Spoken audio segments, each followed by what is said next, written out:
Sunday. So yeah, it's that time of year that the speculation, things go crazy because people aren't going to tell you anything about what they're going to do. We're going to assume what they're going to do, and here we go into a quarterback heavy draft with tons of implications in the top 10. Well, and evidently it's going to be Kyle Shanahan, the head coach, his call on who they go with, and I gotta believe by now he knows the uncertainty. You can send out whatever the messages you want to send out, right? And you can, but with whoever it is you're going to go with, it's not going to be Trevor Lawrence, and it's not going to be Zach Wilson because they're not going to be there. But hopefully the communication that you are having with whoever it's going to be is pretty positive. So whoever that young man is knows, a, that's who you wanted, you're convicted, and there's no second thoughts, and you can send out all the smoke screens you want, and I'm not even sure how it benefits them at this point. They're not moving, right? They're not. I don't believe they're looking to trade the pick. I mean, maybe they are. Maybe they're looking for just gigantic or value. But they've worked out everybody, including Trevor Lawrence and Zach Wilson. They were up in Fargo working out Trey Lance. Justin Fields is the guy. So I've been listening to a lot of national and LA radio over the last couple of days, and it is so polarizing because there are some people on Justin Fields who feel like you do, like, what are we doing? He's the second best quarterback in the draft. Why are we overanalyzing it? And then there's a lot of other people say, yeah, he doesn't have this, and that's why he's dropping, and he could drop, all the way to New England at 15, and New England might not have to move, which I don't think is going to happen. I just think there's too much traffic in front of him. I think if he starts falling, I think Chicago finds a way to jump in somewhere in Detroit's spot, in the Panthers spot, in hell, the Vikings might move up at some point. The cost of moving up from, let's say, 18 to 12 or something isn't going to be that much. It's typically like a second round pick. And if you think you're getting a franchise quarterback, you're going to do that. So I just I don't know what the Niners are getting out of the smoke screen. What good does it do them? But there's a lot of opinion, and it's everywhere. JJ, on the Justin Fields is really kind of, to me, the piece on this thing, because I don't know that anybody reaches for Trey Lance or Mac Jones, but I think people would reach for Justin Fields. Yeah, the if Justin Fields is slipping, if he's still there in the early Nine. teens at 9, I can see that one more and more now of just how Yeah. things play out in front. But if he does somehow get past that and these teams don't pick him, it's gonna be, to me, almost like Aaron Rodgers like. He's like, what are we doing here? Now I don't necessarily recall that draft I do. that was in terms of that crazy, but there was talk that Aaron Rodgers could go number one overall. Like Yes. it was Alex Smith, Aaron Rodgers, who you want, and then the dude falls into the 20s. So Yeah. I don't think it's going to be that dramatic because there's 5 quarterbacks we're talking about in round one, but someone is going to be very happy if Field slides that far. And then to your point, it brings in a different group of teams that aren't in the conversation right now. Like the Vikings, the Bears, the Yeah. Washington football team are Yeah. nowhere near in the conversation getting into the mid to late top 10 right now. Well, the Eagles are looking to get into the top 10, supposedly to get a receiver. Now, I mean, you think they're sold on Jalen Hurts? I'm not sure that they're sold on Jalen Hurts. I think they think he's their guy to start the season. But what do they do if a guy like, see, to me, Justin Fields, Jalen Hurts, I they need so much that they've got to go make a move and go get some help.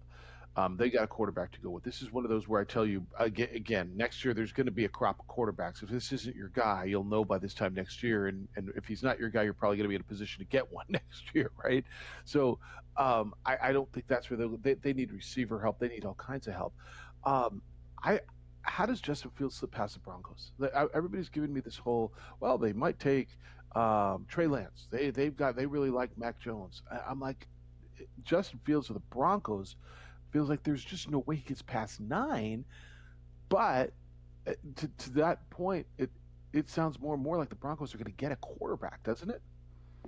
It does, and the closer we get, it feels like 2 of those guys are going to fall, and then you'll Yeah. either see Detroit and or Carolina be the teams that really start fielding phone calls about.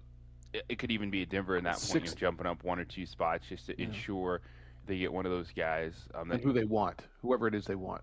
Yeah, and then it brings into play more teams when because it feels like I don't know if anyone's going to be able to make the move to pull up to four for Atlanta. With the price tag, and if it is Mac Jones at 3, then I absolutely see teams waiting, going, all right, one of these guys is going to fall a little further than any of us expected. So let's wait, let's let that price drop a little bit, and then make our move for a quarterback. And then it's just, if you're all the other teams, though, too, if you're Philadelphia sitting there at 12, like, you have to be feeling great because the top players at other positions are going to be there. That's right. That's right. And this is, Dallas for me, at 10. usually, Dallas sitting there like probably Patrick Surtain's going to fall in their lap. Yeah, yeah. So the top cornerback should be there. The number 2 offensive lineman should be there. The top linebacker, Michael Parsons, is still going to be on the board. So it's going to be fantastic once you get to 10 and later for these teams that aren't looking at quarterback because the talent's going to be tremendous. Well, and probably better value at those picks. Better value. See, if Mac Jones goes 3, so now you're sitting there. It's Trey Lance and Justin Fields on the board. The Broncos are probably sitting there waiting to catch. I got to believe someone jumps in front of them. Now, if they feel like we'll take either one at 9, they don't make a move. Somebody will jump in front of them. And to your point, it's 6 where Detroit is. It's 8 where it's the Panthers, right? That's where New England, that's where the Bears, and to me, it's the Bears that are going to come out of nowhere. Bears, and there's 2 sneaky teams to me that people aren't really talking about that could jump up. I'm not telling you absolutely will, but could jump up into this quarterback conversation, and it's the Vikings. And the other one's the Raiders to me. I could see them taking a swing. That feels really, really Raider to me for him to jump up and take a swing. That's interesting because I'm not feeling the Raiders at all. No, nobody's talking about it. With kind of what we've seen Mayock and Gruden do, we know Gruden likes quarterbacks, quarterback camp, etc. Mm-hmm. But I think I just okay. It's draft. It's just draft capital. Like, it makes sense. They're a team, if they're swinging for the fences, why not now? And if 2 of these guys do fall, which absolutely could, it's a different conversation with Fields and Lance there, 7, 8. The Denver's probably making a phone call going, hey, we'll give you an extra second-round pick. We'll just swap places here. It's going to be interesting. And this is the thing with the NFL draft. Like, half these guys aren't going to be good. Half are going to be really good. Some aren't going to get drafted. They're going to be players in the NFL. But it's the hope that it brings. And that is why so many people are intrigued. So many people tune in. Because most of the time, you feel like, oh, our team did something good. You haven't been let down yet. And that's why this week just keeps building to Thursday. Kyle Shanahan's the 49ers coach. Quote, do we know exactly who we want? Maybe. Probably. But maybe not. I don't feel like we need to say that. It's just not for our case. But lots of stuff happens between now and the draft. And you don't want the whole league knowing exactly what you're set on 4 days before the draft. And we also care about a lot of people who have been involved in this. I don't know if I want the league to know. I don't know if it necessarily helps. That's why no one is really going to know whether we know or not until we pick. That's kind of what we're comfortable keeping it at, end quote. That's a whole lot of blah, blah, blah, blah, word salad, poopy. They know, right? They've got to know. Yeah. 2 It's a days whole out. lot of words to say, I don't want to tell you right now. Yeah, I'm not You'll telling find you. out Thursday. That's right. Watch me Thursday. If the draft starts at 6, we'll be up about 6:40. What he did tell you, which isn't necessarily a huge surprise, is you want Jimmy, give me a call. Jim's been a professional. Jimmy's for sale. Yeah, Jim Garoppolo is for sale if you want Jim. And again, there's a good chance he moves at some point, right? But I don't know what the market is for Jim. It's not what they want it to be. And the other piece on the Garoppolo thing, this is why it's hard to move. You said it yesterday. It comes with a big price tag, JJ. Jim Garoppolo is getting paid. His base salary the next year is still $24 million. Now that's, when you start looking at the quarterback contracts moving forward, that's affordable. But to just take Is it in worth it? $50 million of salary, there's not a lot of places that can just do that right now. Yeah, and do it. If you're going to do that, you're figuring that's my guy for the next couple of years, right? If you're going to Jim Garoppolo, Yeah. then you're not saying, well, we're bringing him in to compete. We're bringing him in, that's our guy. And I don't know that there's anybody in the league right now who's saying, yep, I want Captain Handsome, because that's where we've got to go. We got a lot to do today. We're going to get through the baseball. Shohei Ohtani put on another show last night. He did something yesterday that hasn't been done. You know I love this mess. Since Babe Ruth. Huh? I'll tell you what that is. Lakers were back. Knicks lose for the first time in 10 games. And a big shakeup up the road for the Colorado Rockies. A gentleman who's been on our show a number of times will be at the forefront of this story. We'll explain it to you when we come back. It's the opening drive. We're on ProView Networks. Aaron's producing for you there. Robert Cat will take your calls at 505-246-0610 on 95.9 FM and AM 610, the sports animal. Hi, I'm Staff Sergeant Hayes. I'm with the New Mexico Army National Guard, and I'm from Tucson, Arizona. Hi, I'm Staff Sergeant Greg Martinez. I'm with the New Mexico Army National Guard, and I'm from Santa Fe, New Mexico. Hi, I'm Marilena Fernandez. I'm with the New Mexico Army National Guard, and I'm from Santa Fe, New Mexico. The New Mexico Army National Guard is a proud supporter of New Mexico high school athletics.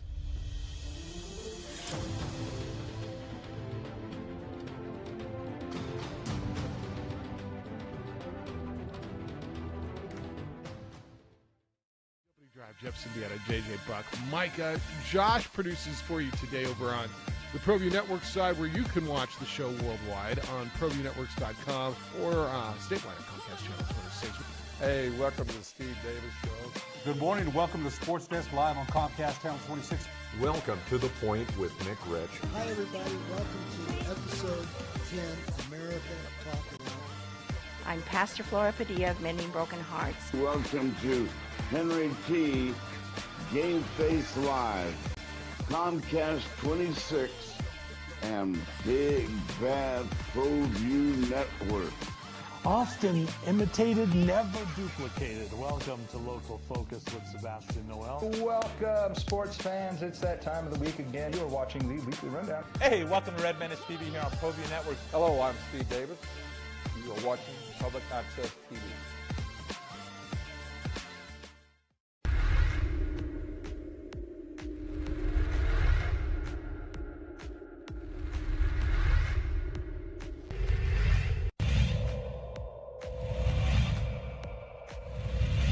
I like Trujillo a lot. I watched him play last year. Murillo puts it on the deck, high window, and scores.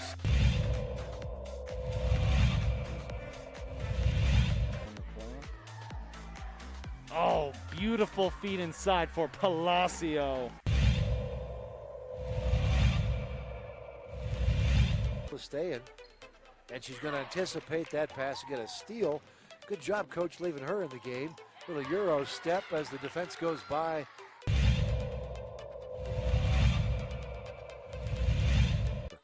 Volcano Vista.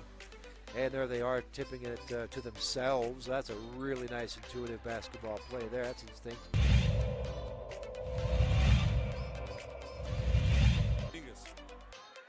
Great pass to Richardson. Layups up and it's good. What a pass by Dominguez. Good job by Asia Mir. Splits two defenders, puts it up, scores, and is fouled. Great shot by Asia Mir.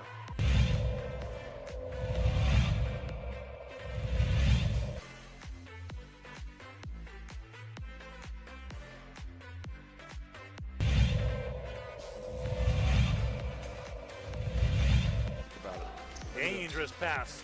Johnson in transition. Look at him burst through with a hammer jam.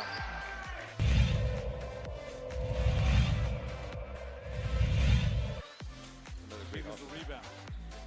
Ahead to Murillo. Murillo will put it down with the authority. I think we'll see that Double on the pump highlights. slam. Wow.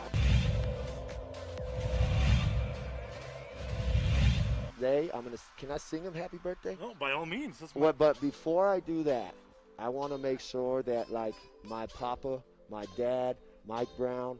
This one's for you. We love you. Everybody out here loves you. I just want to make sure that you know that. You're the best coach, dad, everything in the world. I just want to make sure you know that.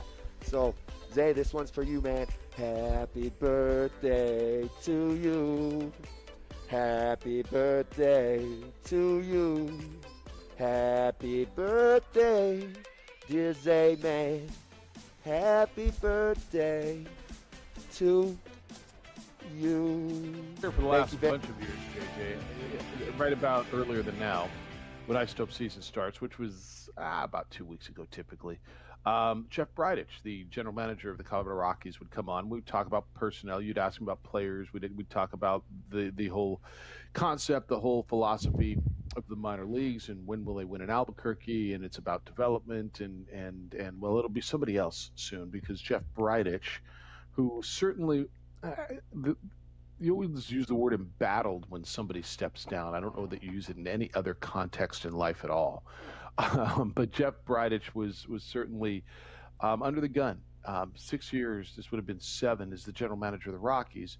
Rockies went to the playoffs twice and had 2 90-plus losing seasons in his run.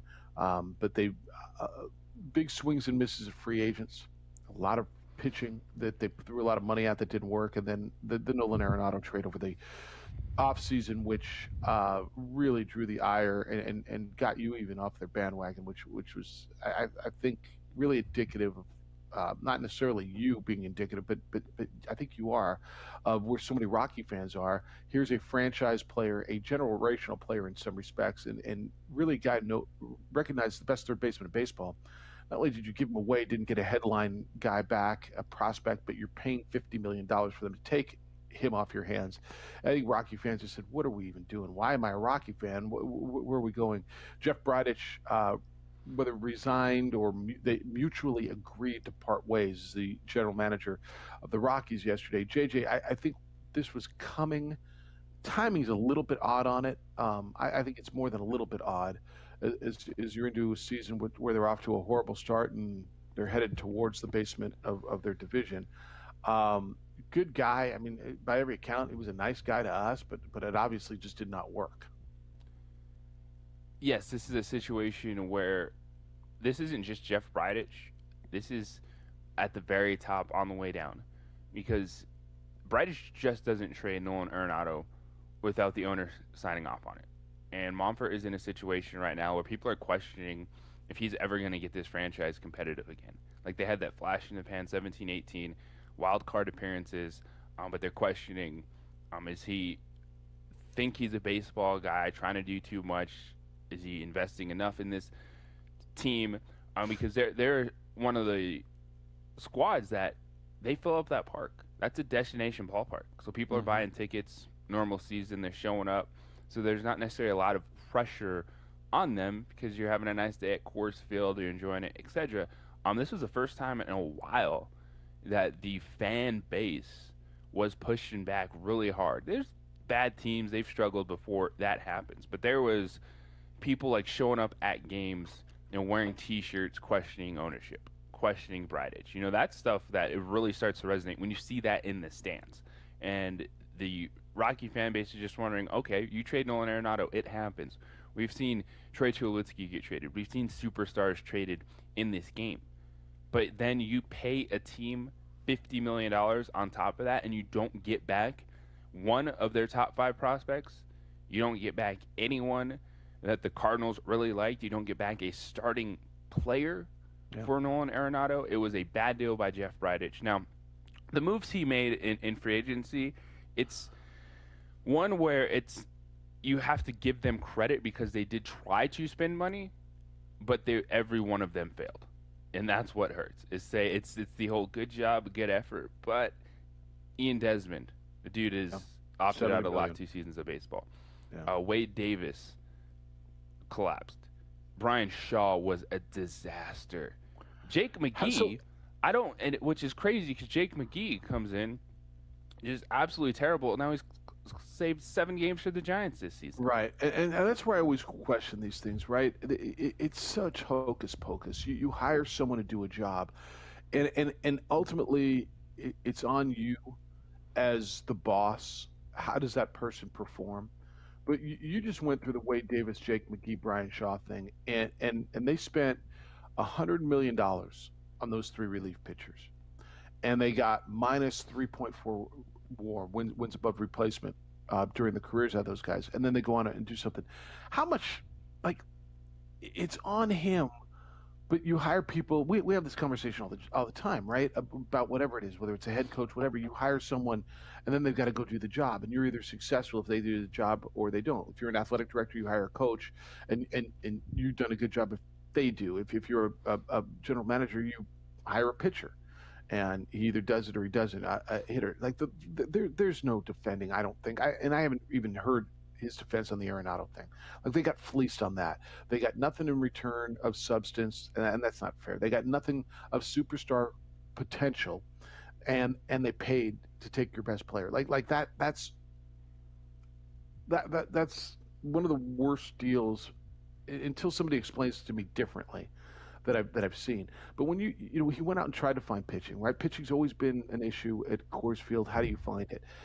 How much do you just put on him? Did he just go get the wrong guys? Because to your point, Jake McGee's killing it with the Giants. Yes, because you don't ever spend that much on 3 relievers. Okay. No one Fair in enough. baseball is spending $100 million on 3 But how else you getting him relievers and to? win. How else you getting him to Denver? How else? Well, are they what coming you're to Denver? doing, if it was one of those guys, like if you wanted to go out and spend on a Wade Davis, all right, fantastic. You do not drop $100 million on 3 relievers, because what you do is you say, we have this starting pitcher who's not quite good. Let's convert him to a bullpen arm. We have this guy that's throwing gas. He might struggle a little bit, but let's try him in the bullpen. Like, that's how bullpens are built. That's what the Rockies need to do. Yeah, they're all former starters. Yeah, it was an absolute disaster spending that much money on multiple relievers. And by the way, one of those guys too, Jake McGee, until this season was a lefty specialist. So you paid like $50 million for a guy that was only facing left-handed batters. Yeah, so he's coming in and facing a batter every third day, and he's making $100 million. You made a really interesting point on the Rockies and Rocky fans. They're a regional team. They've always reminded me in large part of the Mariner fan base, right? The Mariner fan base is that whole upper Pacific Northwest. They're Washington State's team, Oregon's team, Idaho's team, Montana's team. And the Rockies are the same way. The Rocky Mountain region, they're Wyoming's team, the Dakotas somewhat. Anybody, Nebraska, anybody who can drive over, that's their fan base. And so I think you're right. During the summer, people make a destination out of it. Families out of Nebraska are going in, and we're going to go to Denver, and we're going to catch a Rockies game or two. We're coming down from Wyoming. We're going up from New Mexico. And it's an experience. But at some point, you're right. You've got to start winning, and I think that's a fan base that will be satisfied to get to the playoffs 3 out of every 10 years. Do you think? Just show me, give me hope. Let me be competitive. Yeah, and it's just how bad that they mismanaged the Arenado situation, and then it highlights, that free agency spending a few years ago was a disaster.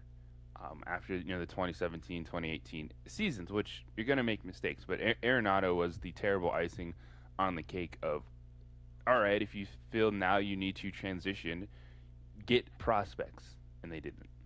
Yeah, and I liked Friedrich personally, right? The little bit we know, I'm not going to pretend we knew him, but I always thought he was forthcoming.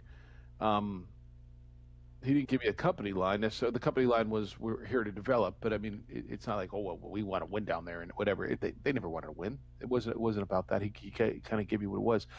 How does that guy, what does he do now? Does he get another GM job in baseball? If you're a GM that didn't work in baseball, where do you go? What do you do? I mean, you probably made a lot of money. You don't have to do much, but yeah, I think with anything Lenny else, is on the phone. Lenny, you have connections, people he is not going to be hired as a general manager right off the bat, but you can go work front office in baseball. But the big question now, if you're the Rockies, at least what they said yesterday, is they're not going to hire a new GM until after the season. Yeah. So they're going to have an interim guy in there. The minor league season is right around the corner. What are those transactions going to look like? Are they going to make any moves with an intern GM? It's got to be internal. It's got to be year. someone who knows the personnel. It's got to be internal. Lenny, thanks for holding. I'm not going to lie. I forgot that you were there. What's up, Lenny? Oh, it's okay. I'm used to being forgotten about. But at least if the Rockies hire a GM, don't do the Mets fiasco with what they did with their GM in the offseason. That lasted, 24 hours? And then the big embarrassment that came with it. Yeah, don't do that. Yeah. So now let's go with Thursday. First, the best draft pick so far or deal is what Kansas City did with Orlando Brown. Was that a second round? To show up their front line. Was that a second round? Is that what it cost? A second round pick? Well, it was a first, a second. I mean, it was a second and a fourth for a first, like third, sixth, fifth, and seventh. Okay. So basically, when you match up the draft picks, they negate each other. So basically, they ended up with the first after you wash out the picks value for the other rounds. No, that was a good move. But still, the Ravens already have their left tackle coming back, who was hurt all last season. Brown didn't want to go back to right tackle because he knows left tackles on average make $4 million a year more. Yeah, and he was getting ready for his first big contract. But KC needed to show up their front line since they cut their left and right tackles, or Eric Fisher got hurt. All right. So it was a good deal. Now, for the draft, I think the key is going to be what happens with Cincinnati at 5. Do they go after Kyle Pitts? Do they go after Jamar Chase? Whichever one they've got graded. I've heard, it's like everything else. Some people love one, some people love the other. They're going after a receiver. Right. Now, I hate to keep saying the Chargers, but the Chargers at 13, I think may jump up and try to trade to as high as 7 or 8 and try to go after Pitts or Sewell to give them a left tackle for years to protect Herbert, because they don't have a left tackle. They have nobody. Okay. Or do they go for a tight end that could be a generational tight end to replace Antonio Gates? Because Hunter Henry had some good times, but he was mostly injured. They're going to go for the tight end. I think. I would too. They can get a lineman in the second round, and they're going to go for a tight end. Right, but it depends on what they give up to move up 5 or 6 spots. Hey, Lenny, going to give up a third and a fourth? Lenny, can I have you finish on the other side? We're super late for this break. Can you hold through the break? All right. Mm-hmm. Yeah. Because actually it's interesting talk, and I want to kind of get his thoughts on the draft. 505-246-0610 if you want to get in as well. And of course, watch the show on our Facebook page. ProView Networks is producing the show. It's the OD in the AM. It's time to take control of your fitness. What if I told you you can find everything you need? We're talking strength training, cardio work, all in one place, and it will only cost you 45 minutes. F45 Training is that gym that brings it all together with high-intensity group workouts that are fast, fun, and results-driven. Check them out at f45training.com. Download the F45 app. You can see the schedule of classes. Sign up for your 7-day free trial and book your next class now. With classes 7 days a week, you're going to find one that works for you. I hit Redline yesterday. It was a intensive cardio-based workout, 45 minutes, and boy, I burned close to the same calorie amount that we do in a Hollywood class, which is the 60-minute Saturday workout. It is an awesome challenge, whether you're someone that's looking to kickstart your fitness or get to the next level. F45 is the gym for you. The trainers are awesome with their motivation or to help modify any techniques with the workouts that go on. A new challenge every day in terms of the workout, the variety, the amount of sets, the intensity, etc. F45 Training has you covered. So check them out at f45training.com. Download the F45 app today. Don't wait any longer. Create your own gym identity at F45. Team training, life-changing. I'll see you at F45. For your business or your home, Valley Fence stands alone. We're number 1 in New Mexico for a reason. It's the best fence you can own. Proudly serving New Mexico for over 50 years. At Valley Fence, the difference is clear. No fence too big, too small, or difficult. We handle them all at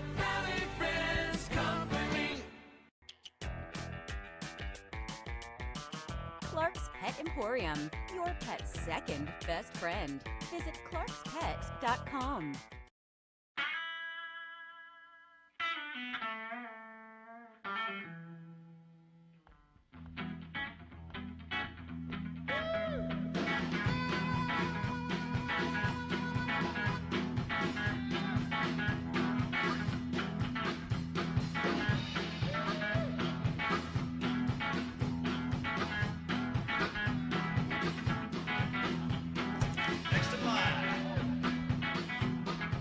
Rudy's is a proud supporter of ProView Networks.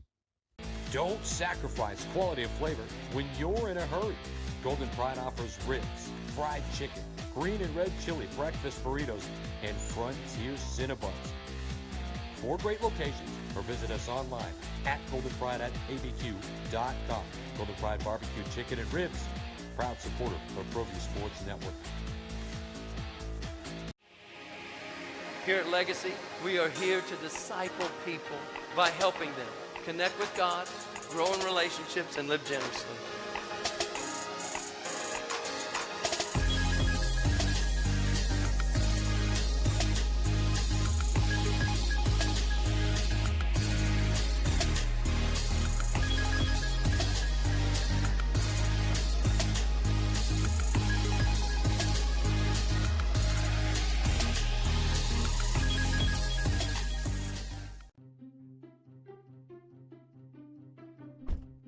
Are you sure we're supposed to be doing this? Don't worry, I've watched him do it 1,000 times. Come on, what's the worst that can happen?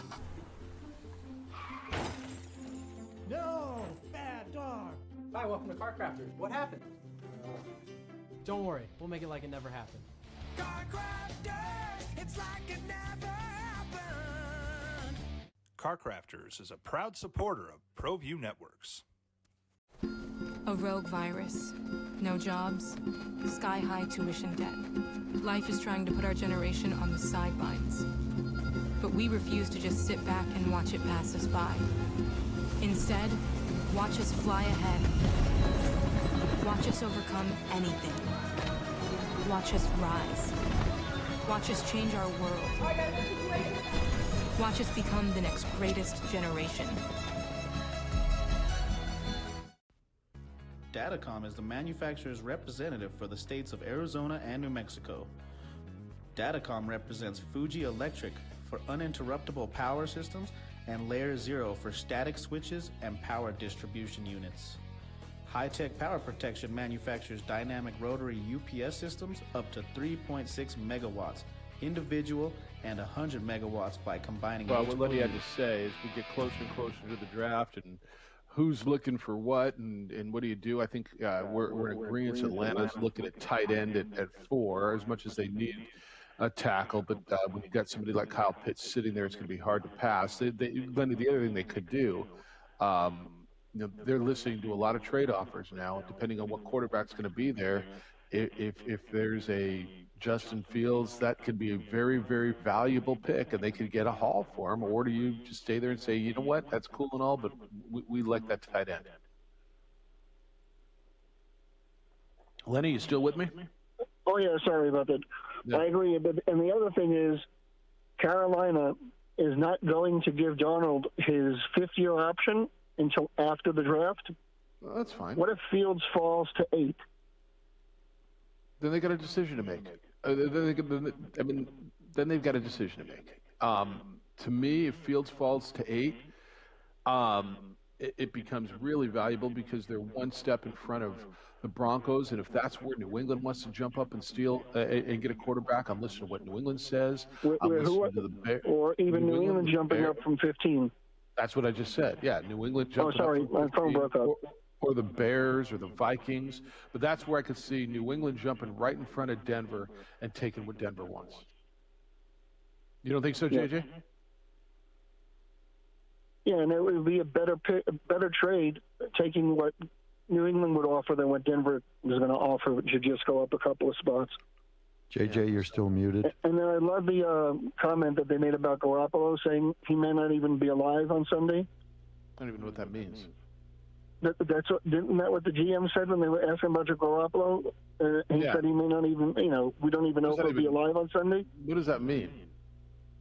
I have no idea, but that's like the worst vote of confidence. Well, obviously. They don't care. I mean, are you throwing him under the bus completely? Because he's probably then, if that's the case, he should get traded on Sunday. But I don't think anyone's going to give up more than a 2 or a 3 to get Why him. would you? And you got to take on that salary. Why would you? You're taking on a JJ. How do you describe it? A fine quarterback. He's fine, and you're going to pay $25 million a year, and you're going to give up assets. How much are you going to give up? And San Francisco is still sitting on Josh Rosen. Well, I mean, I know, but we still don't know what he can or can't do. He may not be able to, but you don't need Garoppolo if you have Rosen sitting there if you're going to just groom him to be a backup. Yeah. All right, man. Well, let's talk. It'll be interesting, and then I'm sure you're liking the Charger-Dodger rivalry now. The Padre-Dodger rivalry? I mean, Padre-Dodger rivalry now. Yeah, the Chargers and Dodgers Yeah, that would have been a good one, too. But the Padre-Dodgers now, that's going to be a fun 19 games, or remaining 12. Yep, watched the whole 5 hours almost the other day. So, all right, man, let's talk as we get closer to the draft. Thanks, Lenny. Lenny called it 2460610. Rick. Tell me you can't see someone jumping right in front of you into that 8th spot to take what you want if you're the Broncos. Oh, I could absolutely see that happening. And that's why I think it's 7 isn't play. Kyle Pitts isn't going to be available after 4.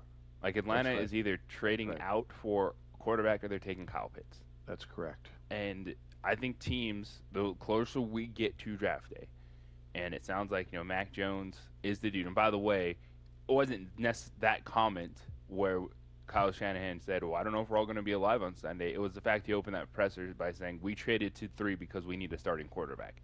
Mm-hmm. That tells you all you need to know about where Jimmy Garoppolo is. He's done. He's not the guy in San Francisco anymore. No surprise. But I think the closer we get to Thursday, it's all about who has the best poker face. Who's going to be able to sit there long enough, not overpay to jump up for a quarterback. It's important. There's guys you like. But if you let one of those guys drop, if it's Justin Fields or Trey Lance, take your chance. You're going to get better value, and I don't think there's going to be a frenzy because New England ain't going to pay that price. To move Chicago's up, how not high? Paying that price. What's the price to move up to 8? It's still this year and next year 15. first round pick. If you know they're coming up for a quarterback, you can hold out for that. Yeah, I guess. Easy. For a quarterback, yeah. I looked at what it was last year to go like 16 to 12, or it was like an extra second-round pick. It just wasn't that much, considering what it is you're getting. Rick, good morning. You're on the Quan's Auto Care Hotline. Hi, Rick. Good morning. Love the show, guys. Hey, just wanted to make a comment or a question here about, sports that have been affected by the pandemic that don't get talked about a lot. And I'm just thinking about, Highlands, ENMU, things like that. We heard all about UNM and New Mexico State. And then also one that I heard about yesterday about the Albuquerque Soul being dissolved because of the pandemic and because of some moves by United. And I just think that's such a shame. And I don't know if you guys have been involved or about, we had semi-professional soccer here with Albuquerque Soul before United was even here, and they were trying to be kind of a farm team for, a higher level of professional, and the team's gone, and that's a loss for Albuquerque. And so I just didn't know if you guys had weighed in on that, but I want to hear your opinion. Thank you, Rick. So JJ, I'll certainly yield to you. The Soul has kind of been replaced by the Academy team, right? Oh, the Soul thing happened 2 years ago. So this was not a pandemic-related issue. This was in a situation where you had Ron Patel, who was part of the initial push with Lawrence Espinosa to get the Albuquerque Soul, which those guys were awesome. I remember actually had them in studio back before this even was the whole Albuquerque Soul thing was a thing, and they were starting to do that. But they showed that, all right, there's talent, there's passion in this community. And once Ron went to New Mexico United, Lawrence did take over, and there was one more year of the Soul. But they went away, and they have zero affiliation with New Mexico United. So the Academy team is not a PDL team. The Academy team is a straight Academy team that New Mexico United has now. It's unfortunate. It was a lot of fun seeing those Albuquerque Soul games, but it's also the life of a PDL franchises are much more finicky than we see with even USL one now and moving on up that ladder. How'd it go down with Larry and with the and with United when that all went down? Because I know he poured a lot into that. I don't know any specifics on that. Just what the situation was. People were like assuming, oh, maybe somehow they can work together, and it just really wasn't the way it was. I mean, Peter's going to take the whole thing under his umbrella, and everything's going to be united. Peter's not a guy who's going to work with. Well, and especially that's just the USL Championship, the academy system that they developed. They're all part of franchises, so they didn't necessarily take in someone else. This is our academy team under that team's umbrella. Yeah, that's kind of been the model, right? Going forward, and a growing model, in fact, in many markets. So, and then on the Highlands, Eastern, Western front, yeah, it's been horrible as far as what it's meant for those student athletes. Not as many, but quite a lot. It's been brutal. And when you start thinking about a pandemic year, in large respects, you lost the entire athletics schedule for some of these places, and it's hopefully. I said something yesterday. I don't remember what it was. Getting back to life, like some semblance of life. Not even getting back to normal, because I think that's going to take a minute. But I've been a few places lately. I was in Florida, Southern California, and I'm watching things starting to move. It feels like there's some semblance of starting to get back to life in many places. Even a little bit in New Mexico. JJ. We're going to have Ice Dopes baseball with 25% capacity, and coming up here. And in fact, they announced an opening day that I want to get into when we get back, because obviously it's something that's really emotional for me and many in our community. So we'll talk about what they're going to do as we start to get back to living and moving back towards some sort of a normal on the opening drive. Jeff Siembieda and JJ Buck. Aaron is producing for you on ProView Networks. It's Robert Cat taking your call at 505-246-0610. Gentlemen, ladies, did you sign up for a home or business security with a local company who promised you an armed response? That security, maybe that company has been sold and bought twice. Now your security is in the hands of a company from Texas. That's not what you signed up for. It doesn't have to be what you have if you make the switch over to International Protective Service, IPS. International Protective Service is the company that I have trusted for years to watch my home. JJ, when I go away, like I get my phone, the Ring doorbells and the security cameras, they buzz at like 2:33 in the morning, and I see the security officers doing a perimeter check. They're looking, they're at the house making sure everything's okay. Garbage day is on Monday. If I'm gone on Monday, they move the garbage cans to the curb and back, pick up the mail, the newspapers if you ask them to. Give your home the lived and look. But here's the deal: Aaron Jones is from Albuquerque. He owns IPS. He's not going anywhere. He's passionate about providing protection for your home, for your family, for your business that you've worked so hard to build. IPS is highly trained armed guards who watch what's important to you when you can't be there. 24-hour patrols, armed officers, and if your alarm goes off, they respond within 5 to 7 minutes. Trust your protection to a local company who is passionate about making our city a safer place to live and work. It's International Protective Service. IPS's phone number is 505-897-2420. 505-897-2420, or visit them online at ipsglobal.com. Datacom is the manufacturer's representative for the states of Arizona and New Mexico. Datacom represents Fuji Electric for uninterruptible power systems and Layer 0 for static switches and power distribution units. High-Tech Power Protection manufactures dynamic rotary UPS systems up to 3.6 megawatts, individual and 100 megawatts by combining multiple units. Call Louis Ruffin today at 505-507-7722 or go to datacom.com to learn more.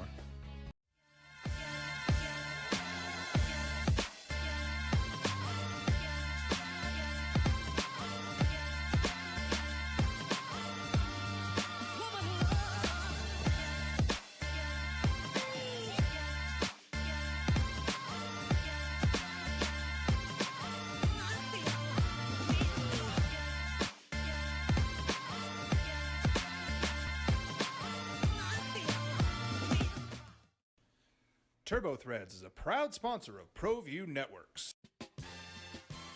Almost 30 years of experience means fast service, great prices, and a wide selection of apparel from t-shirts to performance sport shirts, even jackets and hats.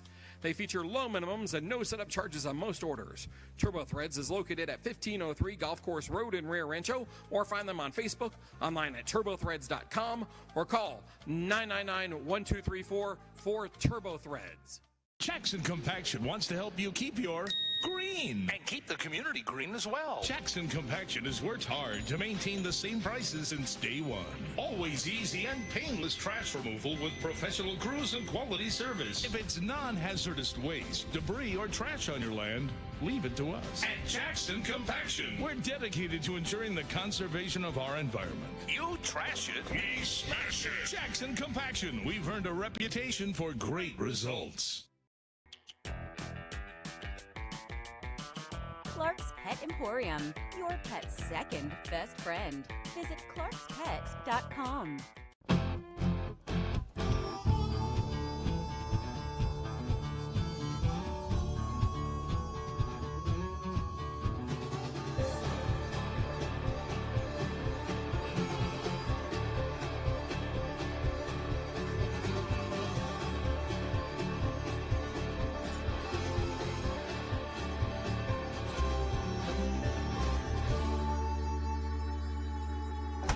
Next in line.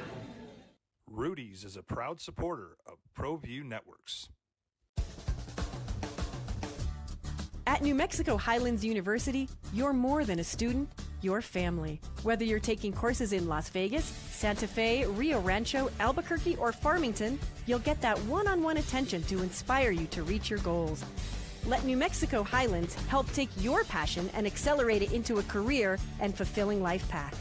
Find out why New Mexico Highlands is the right choice for you. Log on to newmexicohighlands.com today. Well, I'm going to the frontier, walking to the cashier, order up a root beer and a number one. Cover it with green stuff, one scoop is not enough. Find a booth is real tough, back by the Duke. Meet my family, meet my friends in the quirkiest restaurant I have ever been. All of Albuquerque's favorite spot, it's the Frontier Restaurant. The Frontier Restaurant is a proud supporter of ProView Networks.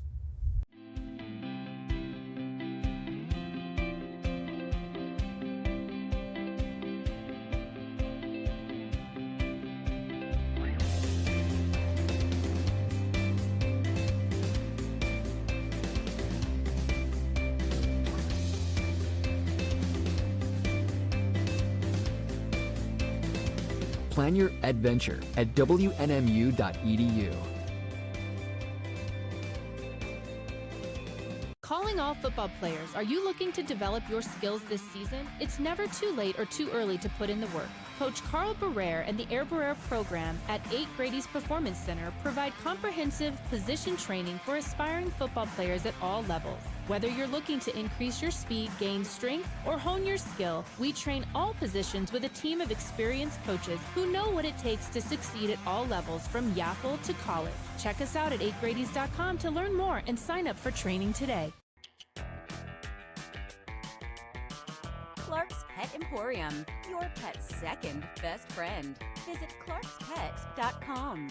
Hi, I'm Staff Sergeant Hayes. I'm with the New Mexico Army National Guard, and I'm from Tucson, Arizona. Hi, I'm Staff Sergeant Greg Martinez. I'm with the New Mexico Army National Guard, and I'm from Santa Fe, New Mexico. Hi, I'm Marilena Fernandez. I'm with the New Mexico Army National Guard, and I'm from Santa Fe, New Mexico. The New Mexico Army National Guard is a proud supporter of New Mexico high school athletics.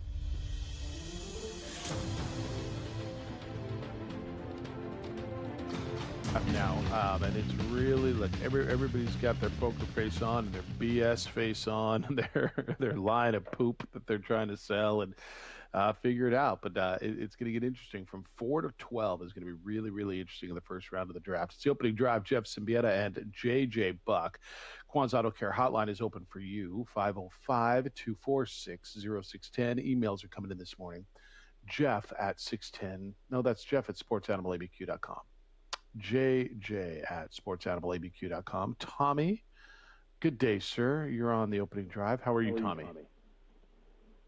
Hey guys, Tom the Truth back at you, enjoying this so far gloomy day. Hopefully the sun comes out. I did tell you guys before, you guys got the great 70s porn names, right?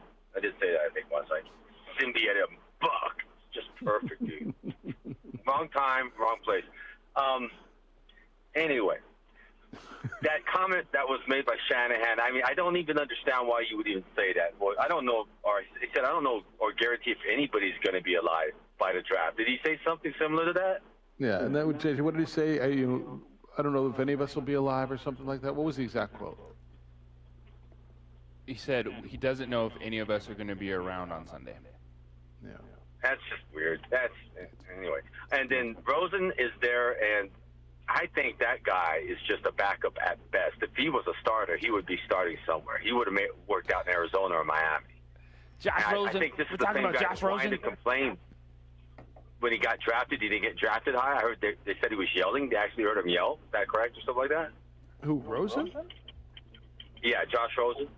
I don't know. I think Josh Rosen is going to get one more shot to play quarterback somewhere, and he's probably in a good spot. It's really interesting if they bring in a rookie, right? Because then they have two. You think he doesn't get a chance at all, huh? You think he's going to? Look, he's making money. The Arizona Cardinals broke Josh Rosen because they hired a coach for 1 year. They drafted Josh Rosen. They're like, we don't like any of this, and then he's bounced around. Josh Rosen's done. So you don't think he's he gets a chance to start anywhere? Backup at best, I guess, is what you would say. Yes. All right. Well, that's. I mean, they're going to go get a quarterback. And who do you think is 49ers opening day quarterback is who? Mac Jones. Mac Jones is their opening day quarterback.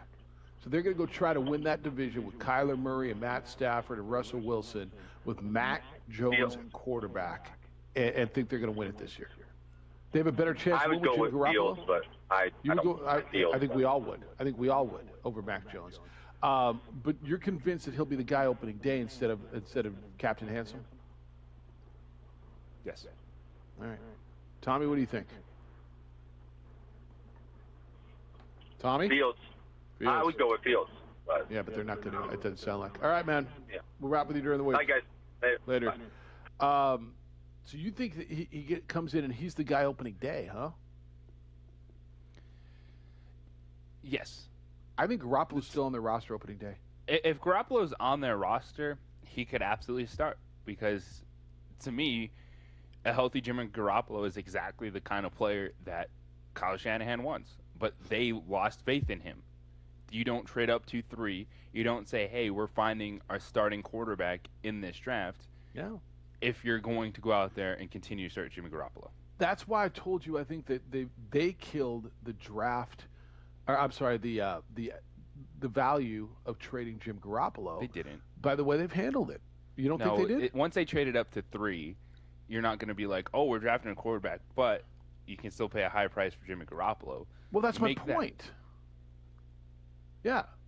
What are they going to get? They basically said, we are the team that when you all talk about a team that, oh, just give me a quarterback, just give me a viable quarterback. We're built, and that's the definition of Jim Garoppolo, and yet he's not their guy, and he's been in their building for 3 years. That's telling everybody else, dude, he's just not the guy.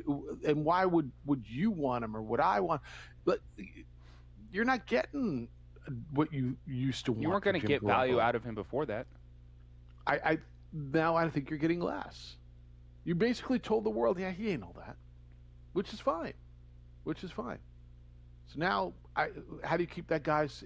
His value was already depressed before that. Like, there's no way you're getting a first-round pick, regardless if you traded up to 3 or not, for Jimmy Garoppolo. There was one team who might have considered it, one, and there's no way that happens. I agree with you. There's no teams, and there's just. Yeah. It's just people, we keep going back to somehow, some way, we think Bill Belichick is hiding that photo of Jimmy Garoppolo in his office. Like, he still loves every day. Every day. Oh, Captain Handsome. It's Tom Brady, and then it's Jimmy G, and just Bill going, oh, what could have been, maybe what could be. Look at these 2 young, strapping, handsome bucks I once had hanging around here. Reminded me of what I used to look like back when I was rolling. Me and the Crusher used to go crush. We used to crush. Yeah. I agree. Look, I think he's still on their roster, opening day, because unless they take, JJ, what, a third? What's the price now? A third round The pick? price is, does someone want this contract? Jimmy Garoppolo That's is not my- a player yeah. that's bringing back assets regardless. That's if they draft why a quarterback I think, at 3 or not. That's why I think he's still on their roster. Music, 1 minute. That's why I think he's still a 49er when they open up camp, and I think he's their starting quarterback. Then what are they doing? Well, He's they're still their trying to starting move quarterback on. this year. Something is wrong in San Francisco. Well, I don't know that he'll be their starting quarterback in week 6. But I'm talking about, we're talking week 1. What are we doing? I think they're going to get him in camp, and you're going to go, wow, 30. Jim Garoppolo or Mac Jones. Jim might be a little bit better, at least right now. 505-246-0610. Isotopes opening day is going to be a special day. No, Jim Garoppolo is not going to be there. No Captain Handsome, I don't think. Maybe he will be, I don't know. It's the opening drive on ProView Networks, 95.9 FM and AM 610, the Sports Animal. Clear, thank you.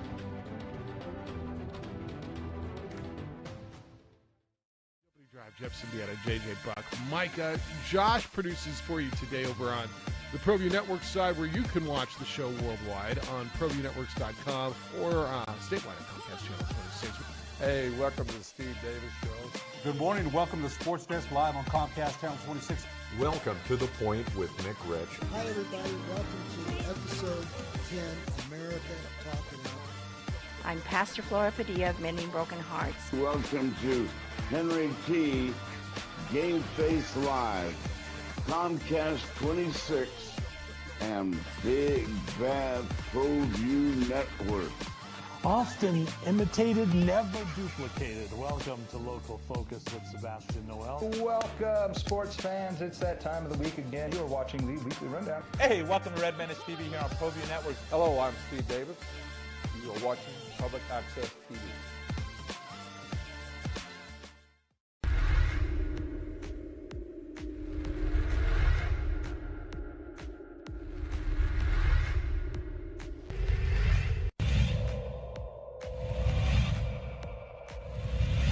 I like Trujillo a lot. I watched him play last year. Murillo puts it on the deck, high window, and scores.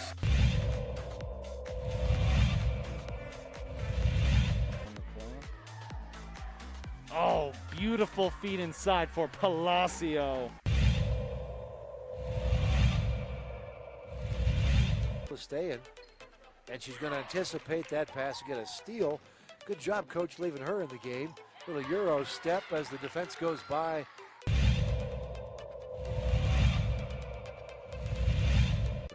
Volcano Vista. And there they are, tipping it to themselves. That's a really nice, intuitive basketball play there. That's instinct.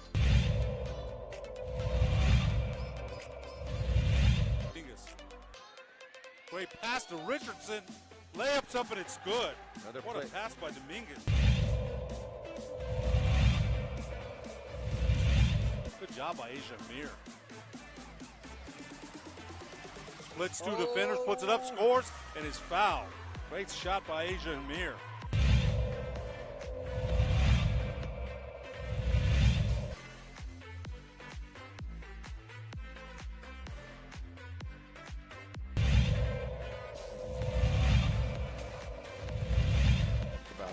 Dangerous pass. Johnson in transition. Look at him burst through with a hammer jam.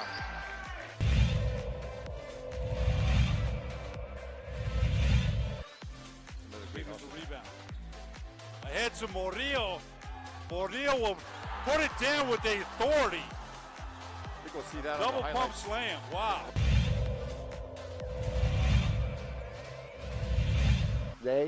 Can I sing him happy birthday? No, by all means. That's Well, but before I do that, I want to make sure that, like, my papa, my dad, Mike Brown, this one's for you. We love you. Everybody out here loves you. I just want to make sure that you know that. You're the best coach, dad, everything in the world. I just want to make sure you know that. So, Zay, this one's for you, JJ Buck. What up, Tuesday? Getting closer and closer to opening day out of the bubble. You know, it's going to be nice to go out. It'll be the return of professional sports to New Mexico and some sense of life again, moving again. some feeling of normal and a big celebration at Isotopes Park. It's the opening drive. Jeff Siembieda and JJ Buck on 95.9 FM and AM 670 Sports Animal. Proud once again to be the flagship station for Albuquerque Isotopes baseball. Josh Sushan will be back, JJ, which is kind of cool. I think Josh does a terrific job. Are you going out on opening day? It's a Thursday night. Are you headed out there at all? I have no idea. That's a long way away. You'd probably be doing a high school softball game at that point, right? Who knows? I get the text and I show up. That's not the truth. They're going to do a lot of things. They're going to honor frontline workers, people who helped get us through the pandemic. And the quote from Ken Young, the owner and president, quote, "We're honored to bring some sense of normalcy back into everyone's lives. Opening night will be a celebration, but also a chance to thank the frontline heroes who have done and endured so much over the past 14 months," end quote. Also, they're going to do a tribute to Nick LeBeau. And I don't know what it is. I'm not privy to that. And certainly we're going to have John. I want to do something with the Isotopes this week, just so you know how to get tickets and what the deal is. Obviously, because Bernalillo County is still yellow, it's a 25% capacity, and so it's not just go get your tickets. Now it's a different setup, and you should go to abqisotopes.com, and there's that know before you go section on what protocols are going to be, how to get tickets. Everything's going to be mobile ticketing now. But JJ, Nick's granddaughter is going to sing the national anthem. His whole family is going to be there, and they're going to celebrate Nick's life.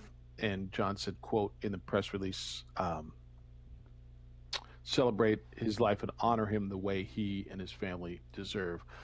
And so that's why I'm absolutely making sure I go to that. That's I will cry. I got a text from Nick's daughter Lisa yesterday. He said, "Are you going to be there?" And just going quick text messages, I started to tear up. So that'll be an emotional day.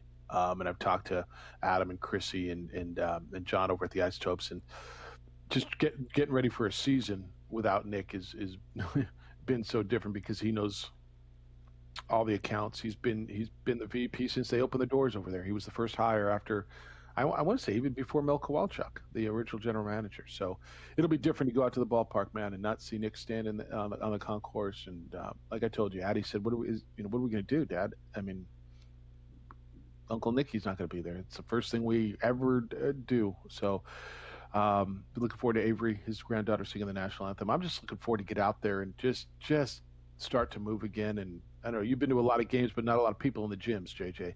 Go out and see people at the ballpark is going to be healthy. It's going to be very healthy. It's very emotional. And listening to what everyone has said about Nick. I met him a few times. I did not know him personally, but I know how much he meant to so many people in that organization. So that is going to be a very special moment for the Isotopes and, of course, his family out there. And just being back at an event, it was, I've had a little bit of it, with the 1500 at the Mountain West Conference Final. Been doing, a lot of softball games out there, seeing what Lobo Baseball is doing. And when you're just somewhere with the atmosphere, with that energy, you're like, oh yeah, this is why we like this stuff, the game, and just being there with other people. It's nice, especially when you go a year without being around anybody. Isn't that the truth? We're just watching events too. You're watching games now, and whether it's the Rangers at full capacity or the Dodgers or whatever their capacity is, and just watching games every night. Basketball games now letting people back in. It's something. So looking forward to being out there, and we'll get John or Chrissy. I tried to get that. She's managing all the ticketing. Super busy. Adam's over there just trying to figure everything out. So looking forward just to get out there. May 6th. What's the first? What's today? I don't even know what today's date is. What is the first Friday or something? Like, we're here. It's the 27th today. 27, 28, 29, 30. So what is Monday? How many days are in this month? I don't have a calendar. 30. 30. So, days, okay. Yeah. So it's April has 30. Yeah, there's a poem towards to that extent. There is. If I may interrupt for just a moment. Yeah. Just found out our phone system is out. So if you're trying to call in, Just be patient. We'll let you know as soon as we can. All right. But we're working on it. You can send emails, Jeff at sportsanimalabq.com, JJ at sportsanimalabq.com. Oh, you can tweet at JJ. It's _JJ Buck. One of the things I found out, Bob, I've been doing radio for about 6 months now. Calling talk shows. Sometimes, having the phones working helps a lot on the show. If you want to include callers, Yes. you want to include callers. Some shows don't, but we do. We love our callers. And very often, JJ, we've gone through times now where the calls have been not stellar, and more of us is sometimes better. But it is what it is. You catch in the NBA last night. You see your boy Chris Paul go clutch down the stretch. The Knicks had won 9 games in a row. Here came the Phoenix Suns, the number 2 team in the West, into Madison Square Garden. And Chris Paul was super Chris Paul down the stretch, and 118-110 the Phoenix Suns put an end to that 9-game winning streak of the New York Knicks. 2 of the best stories in the NBA this year, the Phoenix Suns and the New York Knicks, because I was not sold on the Knicks figuring out, or Tom Thibodeau being the guy to go in there and get that done with that, as messy as it's been. And I was wrong. It has worked in New York with Thibodeau and that roster. Julius Randle has blossomed into a fantastic NBA player, a point forward. They can run everything through him. His efficiency has just been off the charts this year. And the one thing with Thibodeau, if the team buys in, they're going to play tough defense. And the Knicks have been a solid defensive team this year that has really helped them. And RJ Barrett's come along. And you look at Emmanuel Quickly, their first-round pick, bringing some spark off the bench. They're still getting minutes out of Derrick Rose. So Thibodeau has done a really good job in New York. But looking at the Phoenix Suns, it's a reminder. We need to acknowledge how good Chris Paul is and was. Like, this dude is one of the best point guards of this generation, the last 20 years. And he's still playing at a ridiculous level. And we just don't ever talk about Chris Paul enough, maybe because we're just tired of his State Farm commercials or the fact he doesn't have a championship, to realize the impact that he has had on this game. I think so many people are just look at Dunk City and a league that was changing, and it was Chris Paul stuck with Blake Griffin and DeAndre Jordan. As the league was like, yeah, we're not doing this anymore, we're shooting. He goes to Houston, and he hurts his hamstring when they have a 3-1 lead over the Warriors, and they fall apart. But Chris Paul is tremendous. He's a difference maker. He is why the Phoenix Suns are in the situation they're in right now, actually able to turn that corner and be a young team that is winning because of his influence. He's been the difference. Were they Lob City or Dunk City? Wasn't Dunk City, Florida Gulf Coast? They were Lob City. I think that, yes, you're right. Lob City. So yeah, one of the big reasons is he doesn't have a ring, because and whether it's right or not, the fact that he did play in those games when they were up 3-1 and they lost that series, really, really good. Hall of Fame good, really, really good. But a lot of guys, when you start talking about the great point guards, you don't talk about some of these guys like Mark Jackson, Jason Kidd, who didn't win championships, right? And then you say, oh, yeah, but they were really good. And that's kind of where Chris Paul is. The difference in Phoenix this year is to me, twofold. And I'm not sure which is A and which is B. One is the addition of Chris Paul. One is that maturity, that glue. And the other one is development. Some of those young players have been allowed to develop, whether it's Booker or Ayton or whoever. You go down that whole roster. And I look at the Knicks the same way. RJ Barrett, we draft guys and coming out of college, whether it's Zion, RJ Barrett, whoever they are, 18, 19, 20-year-old young men, okay? And theoretically, I don't want to say realistically, theoretically, they would be juniors, sophomores in college, right? And expect them to go into a league of grown men and dominate. And every once in a while, you see a guy who does.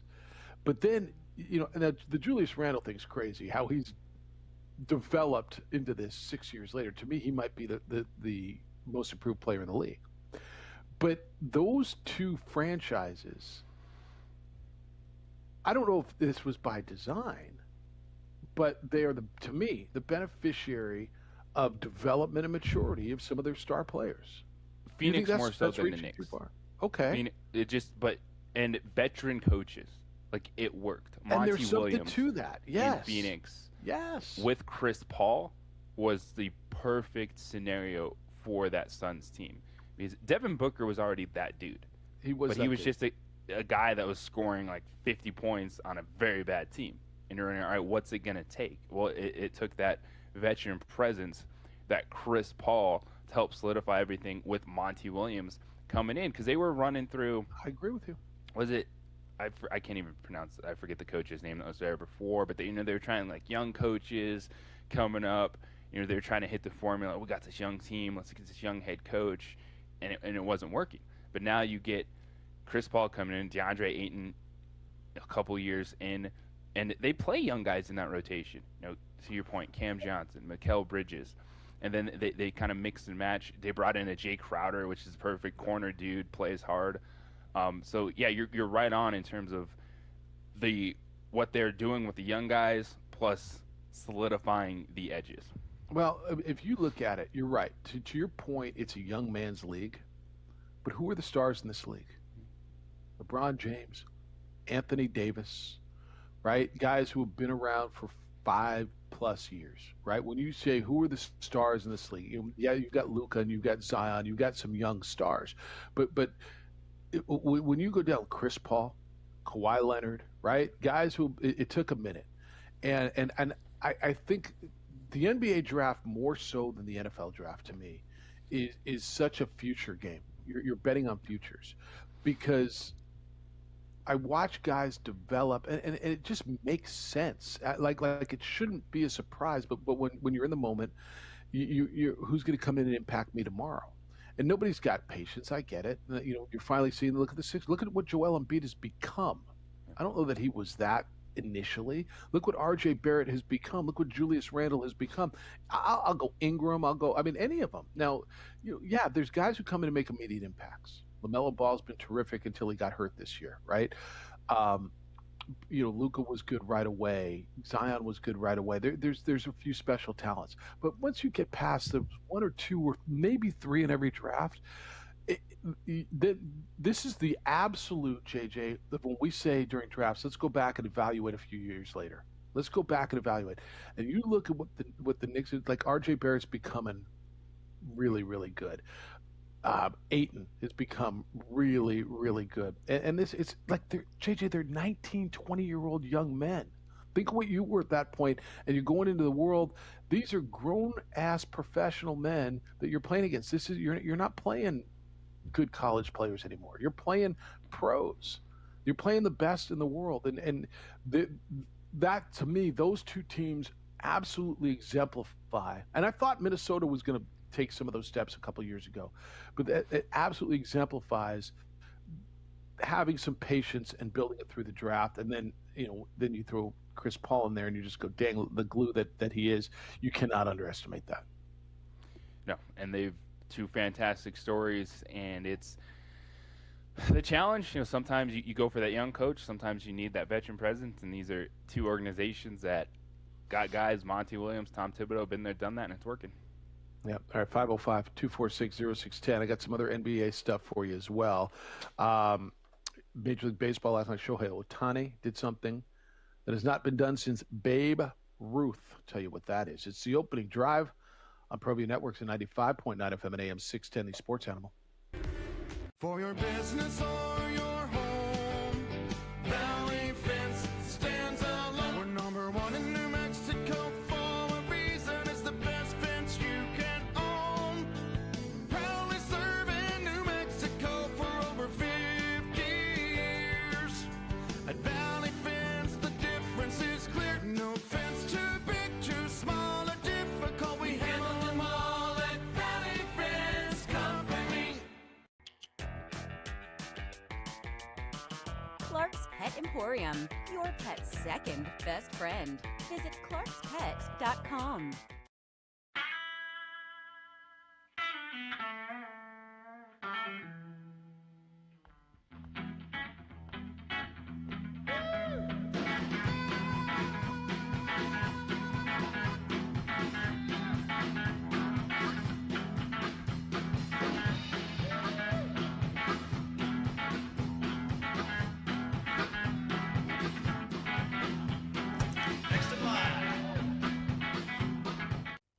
Cheese is a proud supporter of ProView Networks. Don't sacrifice quality and flavor when you're in a hurry. Golden Pride offers ribs, fried chicken, green and red chili breakfast burritos, and Frontier Cinnabons. 4 great locations, or visit us online at goldenpride@abq.com. Golden Pride Barbecue Chicken and Ribs, proud supporter of ProView Sports Network. Here at Legacy, we are here to disciple people by helping them connect with God, grow in relationships, and live generously.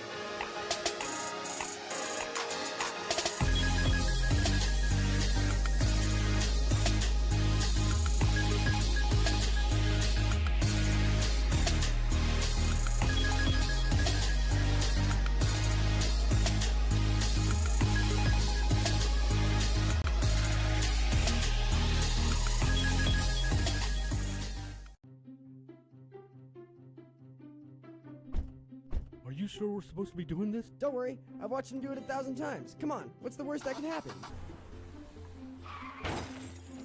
No! Bad dog! Hi, welcome to Car Crafters. What happened? Don't worry, we'll make it like it never happened. Car Crafters, it's like it never happened. Car Crafters is a proud supporter of ProView Networks. A rogue virus, no jobs, sky-high tuition debt. Life is trying to put our generation on the sidelines. But we refuse to just sit back and watch it pass us by. Instead, watch us fly ahead. Watch us overcome anything. Congrats on the new OD producer, Bobcat. Do you get the job already? Not that I know of. Well, Dan says, and you know, Dan says it, then it must be right. It says, congrats, new OD producer, Bobcat, Jeffrey and Juan Jose. He says, under the OD bylaws, if you are on the show for a month, you get the job via squatters' rights. It hasn't quite been a month yet. All right. Well, if Nedward Abraham James was behind the mic for that long, we'd be calling him co-host by now. So I'd like to be the first to congratulate Bobcat for becoming the new OD producer. I will tell you this. You've had the job longer than some people who have the job, if that makes any sense. But JJ, Dan says that Bobcat's now almost a month at squatters' rights, and he congratulated him on being the new producer of our show. Well, I've said I'd take it as long as I can, as long as they'll let me. I'll be happy to do it. That's crazy, isn't it? He lasted longer than Will. Or Will, Yes. right? Will was a flash in the pan. He lasted longer than Benny. Yeah. Hope everything's going good with Benny. I hope everything's good with Benny too. But yeah, both those guys were permanent. How long was Bernadette on the show? A couple months? It was like a little. That was a little longer of a run. Yeah, it feels like a couple. That was more of a. Like a June call up, lasted the rest of the season. Yeah, she got Will a couple of had 10 days. That Lynn Sanity vibe, where just like boom, ooh, gone. Yeah, I don't even like you guys. He's like, I don't like you guys. I'm gonna go work the front desk. Bleep you guys. What did I say about us? That people want to work office jobs over working with us. Isn't that the truth? They all go to office jobs. It's true. Yeah, It's Micah true. did. Micah did. Yeah, now he's got to dress nice every day. Well, Yeah, poor if guy. you ever go back to work. Is that you sneezing over there? Not me. It was me sneezing. Bless you. No, I watched him just convulsing into his elbow. He muted his mic, but I mean, it would be the kind thing. Weren't you? Yes, I said bless have you. a Guinness World Record sneeze. You hit like 7 in a row? Boom, Yeah. boom, boom, boom, boom. Yep. Do that. All right. So Shohei Ohtani last night went 2 for 3 with 2 RBIs, and the Angels win. He gave up 4 runs. It's 2 RBI because runs batted in. You can't have run batted ins. 2 for 3, 2 RBI. He gave up 4 runs on the mound. He was pitching last night. Do you know that Shohei Ohtani was the first pitcher in a lineup as a batter? So the first guy in a lineup, here's the Angels lineup, batting third, the pitcher, Shohei Ohtani. The first pitcher in a lineup, JJ, to lead who was pitcher leading the league in home runs since Babe Ruth.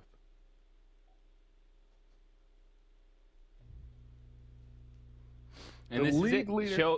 Ohtani is the dude that Jeff Siembieda, that all the other guys screaming the DH is terrible are going to point to and say, hey, Clayton Kershaw, why can't you do this? He can hit. He can't hit like that, but he can. Clayton Kershaw was a pinch hitter the other night. How'd Because that nobody work else out? left.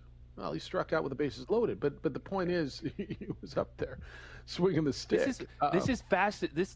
Anyway, finish on Ohtani before I divulge into that conversation. No, because I love where you're going with it. But my point on Ohtani is, and you know I love this kind of garbage where it's stuff that you're going to take me back to the Babe Ruth era. I love that. It hasn't happened since. And I know this is different, right? He's not just a pitcher, which, by the way, I love even more about him.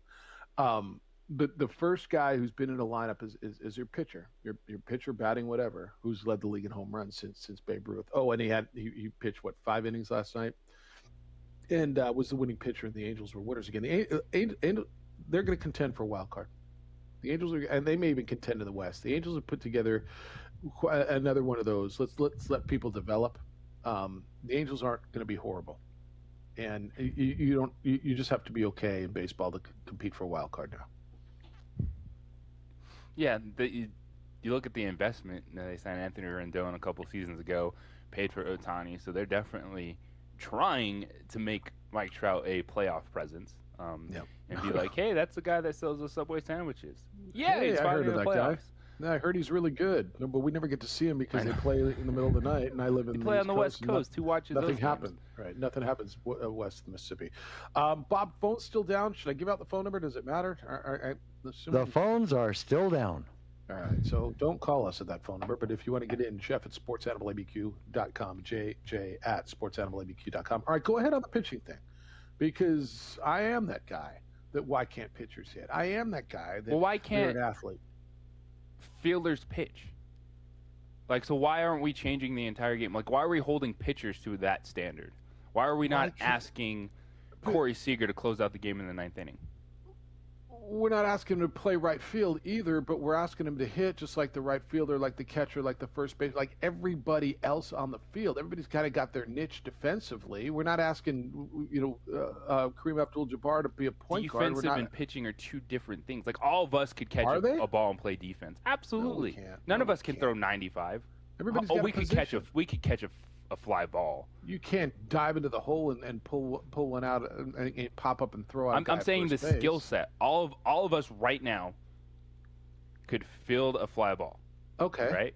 All right. So could Ohtani. Aaron couldn't.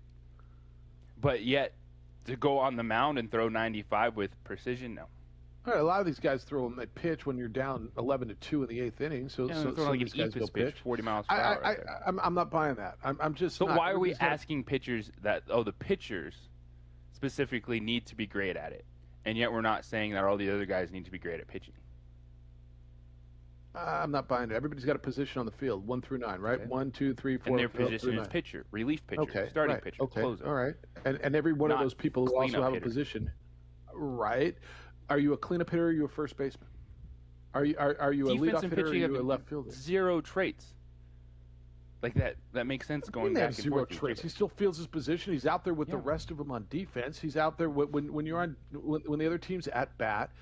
He's the number one guy in your defense. He's your pitcher. He's playing a position like everybody else. I understand it's a more specialized position than maybe right field, but everybody's got a position on the field. You're a pitcher. You're a first baseman. You're a catcher. What do you, like when you're a kid? What do you play? I'm a shortstop. Oh, I pitch. I'm a right fielder. All right, and then they all hit. Yeah, but we got to stop this. And this happened. We got to stop this nonsense. Yeah, we do. The nonsense that, the best player in high school. It ain't high school anymore. Okay. You ain't going against kids that are never making it at the next level. This is professional baseball, so your best athlete on the field isn't going to be your pitcher anymore. But why can't he hit? I still don't understand why that means he can't hit. Because he can only do one thing? Yeah. Well, why aren't we? Because my thing is you're paying these guys a ton of money to build a team. All right. We have to acknowledge Shohei Ohtani is a special athlete and player. Acknowledge. What he's doing is amazing. Mm-hmm. But it doesn't make sense to me to point out in this argument, like the game. Oh, we need pitchers hitting; they have to be better, and yet we're not going the other way around. Like the game, there's specifics with it. Pitchers pitch, hitters hit. If you got one that can do both, that's fantastic. But I'm not going to sit there and hold pitchers above everyone else and saying that Clayton Kershaw needs to be the best player at the plate and on the mound. I'm not saying they have to be the Makes no best hitters. sense. I never said that. But yeah, pitchers pitch, hitters hit, first basemen play first base. Because you're paying him to win games. Shohei Ohtani's gotten hurt hitting. So have other dudes. Fielding. Yeah, but you don't want Trevor Bauer out there on a Monday just swinging all willy-nilly. Why is Trevor Bauer more brittle than Mookie Betts? Why is he more brittle? He's not an athlete now? Is that what I'm told? Well, why are we not asking Mookie Betts to start the game on Saturday? Because he doesn't pitch. You're not asking Trevor Bauer to play right field. But they don't hit. They're pitchers. But why? They're baseball players. They used to because the game of baseball is harder. It's not high school baseball anymore. Okay, so why is it you can only have one skill? You can only pitch. The shortstop works on ground balls. He works on throwing. They all work on their defensive skills. I get it. I'm not asking him to be the best hitter on the team, but I don't understand why on earth at what point in his baseball life, and I guess it was when he was 17, he went to college or the minor leagues. It's when the professionals decided. Right, that he can't hit anymore. Why can't that guy? Hell, he pitches once every 5 days. Why can't he take 2 of those days off and go in the batting cage and work on hitting and get a base hit every now and then? That is very interesting, but I think is he going to get hurt swinging the bat? Yeah, he's going to get hurt. But if my shortstop gets hurt, who cares? Or my shortstop's a way better athlete, even though my pitcher's getting paid. He works 40 days a year, and I'm giving him $28 million, but he can't swing a damn bat. I just why does he only have one skill? I get it. Pitching, I'll concede that pitching is a different skill than playing second base. Okay, but everybody on the field's got a position. They all hit. Why can't he? He's brittle. He might get hurt. Oh no, we have to put him in bubble wrap on Tuesday, Wednesday, Thursday, and Friday because he's pitching on Saturday. What? Professional baseball. It ain't high school baseball. That's not it's harder. They're specific. Yes, it is. You can't keep telling me about that high school shortstop that was the best pitcher on the team. Okay, but at some point they were able to hitting bombs off Bobby. So is he not an athlete anymore? He's a specialized athlete to do the job of pitching. I don't buy that. We're seeing this thing completely different. I'm not buying it. I'm just not. This is where I wish the phones were open because I know people are pissed off right now and they're calling. Come at me, bro. Come at me. No, and I know there's people who believe who are on your side on this, and I know there's people who are on my side. But why can't they hit? Why? At what point? Well, no. We don't want you swinging a bat. You may get hurt. Well, so might my first baseman. Do you see his belly? Like my pitcher, Shohei Ohtani's not fair. Clayton Kershaw's in better shape than that guy. 505-246-0610. I'm late for break. I'm going to go take batting practice. On the opening drive on ProView Networks on 95.9 FM and AM 610, the Sports Animal. At Malloy Los Lunas, our sales. Watch us rise. Watch us change our world. Watch us become the next greatest generation. Datacom is the manufacturer's representative for the states of Arizona and New Mexico. Datacom represents Fuji Electric for uninterruptible power systems and Layer 0 for static switches and power distribution units. High-Tech Power Protection manufactures dynamic rotary UPS systems up to 3.6 megawatts, individual and 100 megawatts by combining multiple units. Call Louis Ruffin today at 505-507-7722 or go to datacom.com to learn more.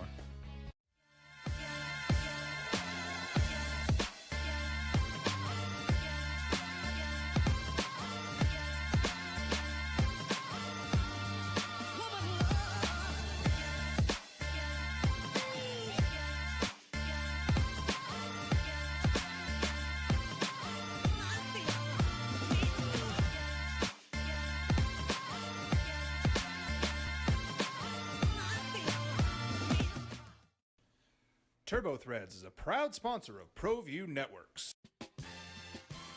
Almost 30 years of experience means fast service, great prices, and a wide selection of apparel from t-shirts to performance sport shirts, even jackets and hats.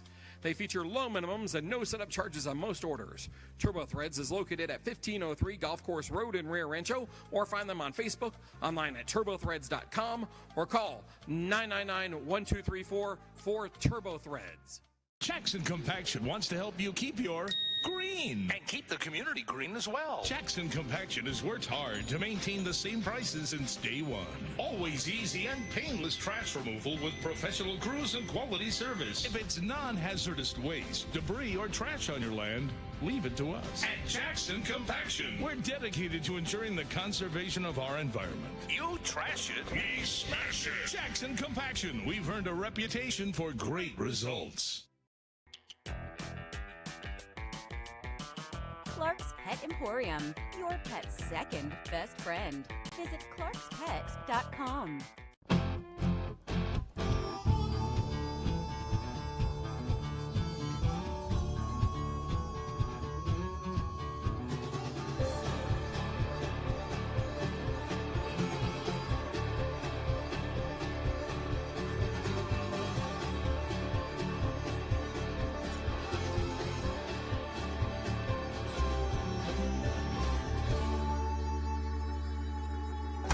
Next in line.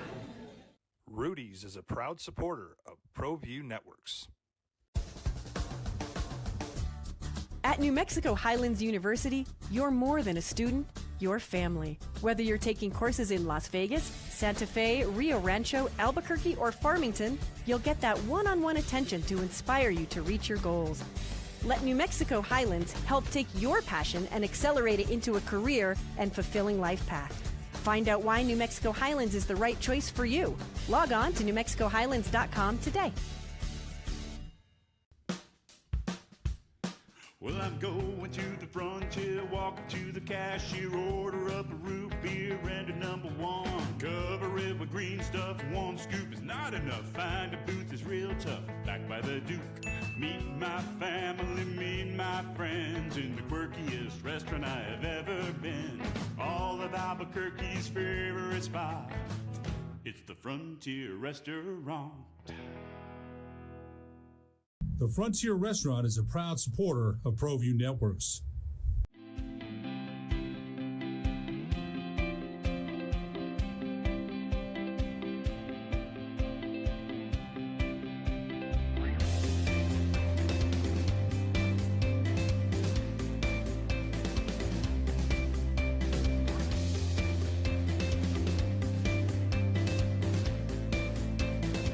Plan your adventure at WNMU.edu.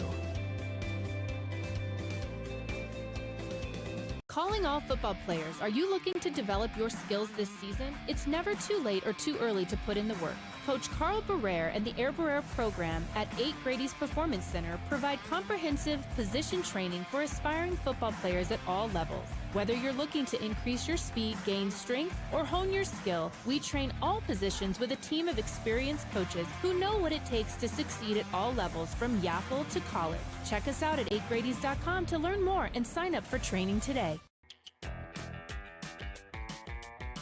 Clark's Pet Emporium, your pet's second best friend. Visit clarkspet.com.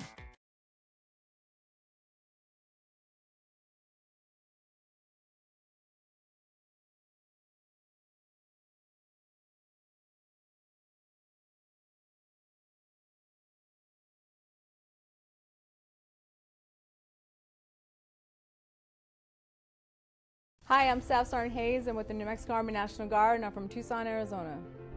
Hi, I'm Staff Sergeant Greg Martinez. I'm with the New Mexico Army National Guard, and I'm from Santa Fe, New Mexico. Hi, I'm Marilena Fernandez. I'm with the New Mexico Army National Guard, and I'm from Santa Fe, New Mexico. The New Mexico Army National Guard is a proud supporter of New Mexico high school athletics. All right, designated hitter. I can't hit. My pitcher's going to get hurt. Give me a break. It's the opening drive, Jeff Siembieda and J.J. Buck. You can find us. So the phones are down today. and I know this is one of those polarizing old school, new school. Like this is right up the alley of that, right? And I know a bunch of you are fired up about this. You can find us at Jeff at sportsanimалabq.com or JJ at sportsanimалabq.com. Got a couple of things that came in on other stuff we're talking about. Ralph's in San Diego. He says, who are the Isotopes Major League Club? It's the Rockies. He says the Suns go out the first or second round. Chris Paul is a stats first guy. Congrats, Bobcat, on the new gig. You're getting congratulations. Thank you. From San Diego. Now we need a surf report as well. Jim says, my wife said she'd play a friendly with Jimmy G. I told him that'll end well. Let her do that. It's a good idea. And Ryan in Texas. So we're in Texas. We're in Cali. He says in your other NBA stuff, you can ask JJ what he thinks about Rick Carlisle's job security. Interested to see what he thinks. This Mavericks team seems to be completely mismanaged at times, especially against lower level teams. What do you think of Rick Carlisle's job security with the Dallas Mavericks? He definitely wouldn't be someone that I'd put on the hot seat. It feels like he has a very good relationship with Mark Cuban, and Cuban is kind of all in on letting this play out, especially year one of Kristaps Porzingis being fully a part of that rotation. But I could understand some frustration. You look at Luka is legit. They're a solid playoff team right now, but they're in the play-in game territory. But in terms of, they have veterans in Hardaway Jr., Richardson. I think they're not far off from where they should be right now. So I don't necessarily think that there's going to be a lot of pressure on Rick Carlisle in terms of job security this season. All right. Do you think they're like, what were they going to be? When you start looking at the West, right? What were they going to be? It feels like this. They're not. That's right. The Nuggets were a better team, and we're seeing what they were up until Jamal Murray got hurt. The Lakers are there. The Suns. I think the Suns make the biggest jump. So there's a lot of teams, not a lot of teams. So I think Dallas could be like, well, why aren't we able to make that jump? And so that's where it could be. All right, if Luka is this dude, if he is the generational talent, balling out, when is that next big leap going to come? And so I could see that coming from the Mavericks fan base. Yeah, I think there's a lot to that. All right, and then if you want to get in on this whole misery with the designated hitter, you can do that. Bobcat, you're on my side on this one, right? Like you think pitchers should be able. Play baseball. You got to feel. You're a pitcher. You're a left fielder. You're a third baseman. And then where's in the order? Yeah. It doesn't matter. If you're going to have it for one position, have it for all positions. Why not? It's different. They pitch. Yeah. So what? I told you off air that the dominant arm is facing the backstop. Typically. Even if he were to get hit in the arm, it would be his catching arm. So typically. I don't see what the problem is. Yeah, I never have. And by the way, the California surf report is fair to good up and down the coast. Yeah, it's a little overcast. Actually, the sun's breaking through the May gray a little bit, and it'll be epic again today. Probably, JJ, I'm thinking about 70-ish, decent swells. It should be good. He asked for a surf report. There you go. Thank you. I appreciate that. There's been pitchers who could hit now. Fernando could hit. Kershaw can hit. Zach Greinke can hit. It can be done. You just have to want to, right? You just have to care about it. You just put in the time. It's like anything else. Get in the cage. Get with a batting coach. I'm sure they'll work with you on hitting. I like the strategy of the game with a pitcher in the game. And the advantage that you have when you've got a pitcher who can actually hit is tremendous. And I love the strategy of the National League game more than I like the strategy of the American League game. That's me. And I that never is a lot of people. I can't be though. Yeah. But it doesn't make sense to me. Well, why aren't we asking Fernando Tatis to close out a game then? He's the highest paid player on the field. Why aren't we asking Zach Greinke to go to play shortstop in the ninth inning? Everybody's got their spot, their specialty. All right. Professional sports specialization.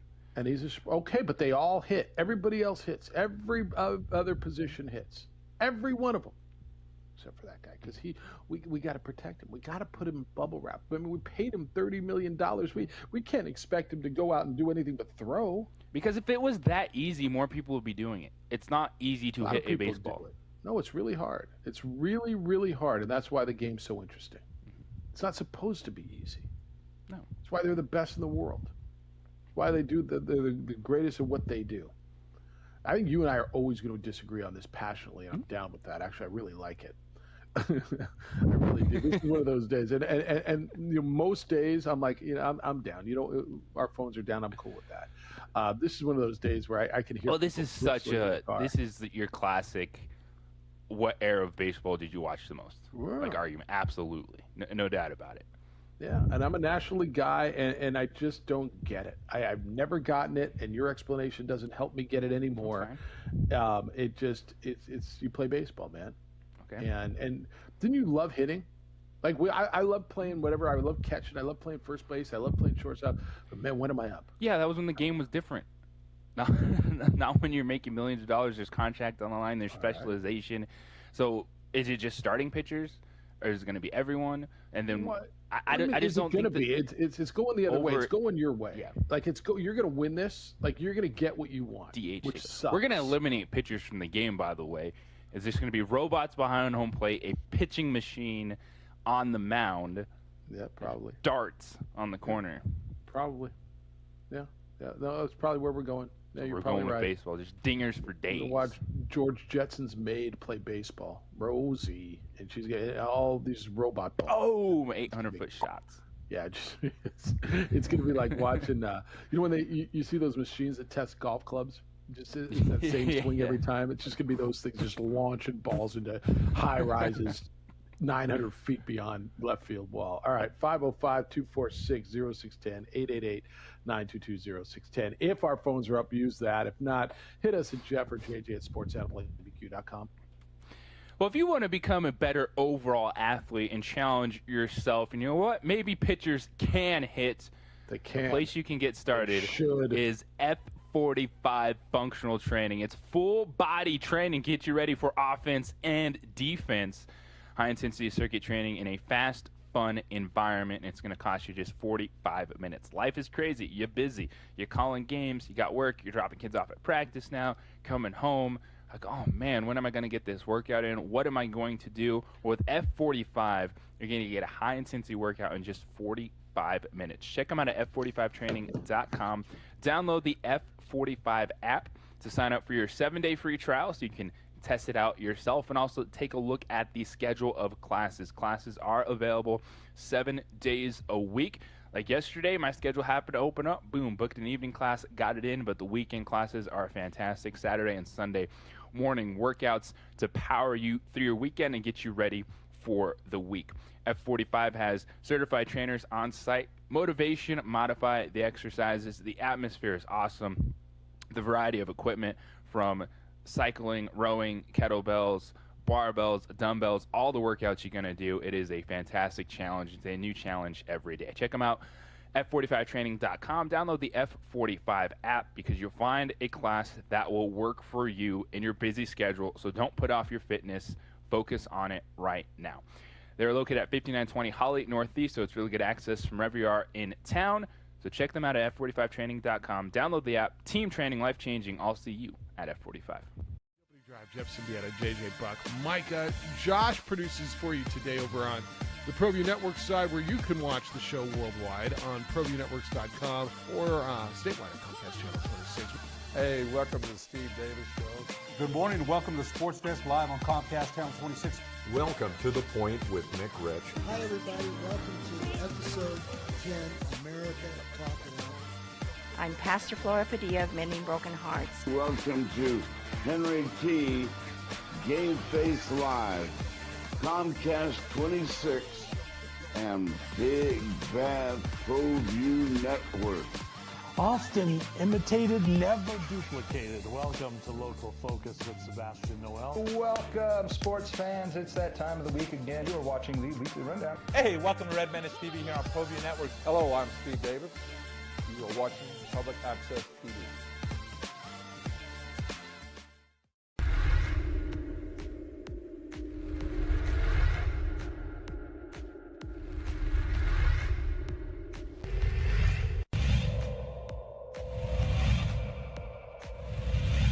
like Trujillo a lot. I watched him play last year. Murillo puts it on the deck, high window, and scores.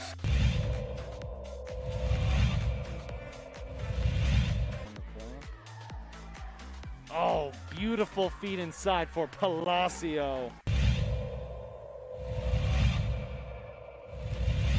Staying, and she's going to anticipate that pass and get a steal. Good job, coach, leaving her in the game. Little Euro step as the defense goes by.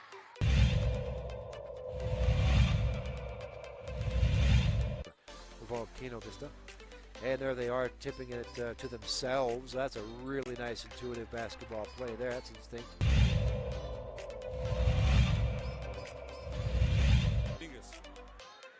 Great pass to Richardson. Layups up and it's good. What a pass by Dominguez. Good job by Asia Amir. Splits two defenders, puts it up, scores, and is fouled. Great shot by Asia Amir.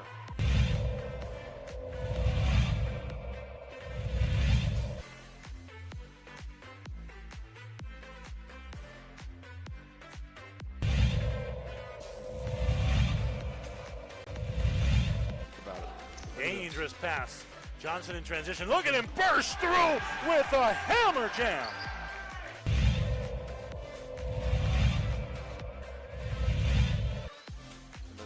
Rebound. Ahead to Murillo. Murillo will put it down with the authority. I think we'll see that Double on the pump highlights. slam. Wow.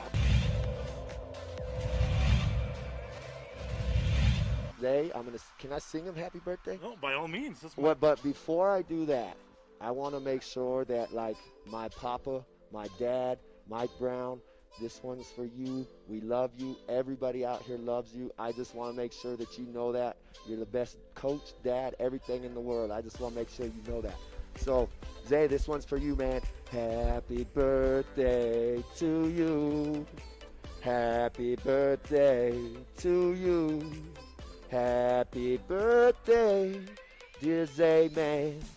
Happy birthday to you. Thank you very much. I'm here as much as you need me. Congratulations. Thanks.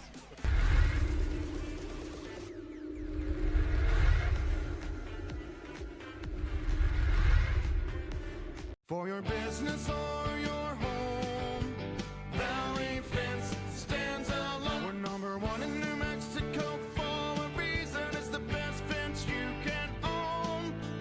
Proudly serving New Mexico for over 50 years. At Valley Fence, the difference is clear. No fence too big, too small, or difficult. We handle them all at Valley Fence Company. Clark's Pet Emporium, your pet's second best friend. Visit clarkspet.com.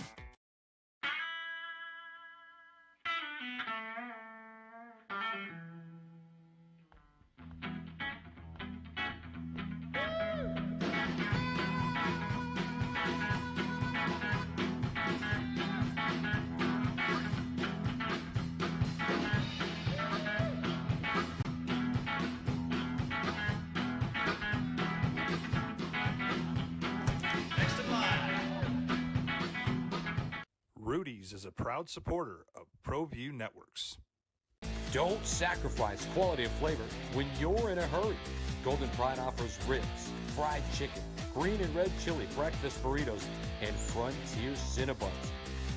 4 great locations, or visit us online at goldenpride@abq.com. Golden Pride Barbecue Chicken and Ribs, proud supporter of ProView Sports Network. Here at Legacy, we are here to disciple people by helping them connect with God, grow in relationships, and live generously.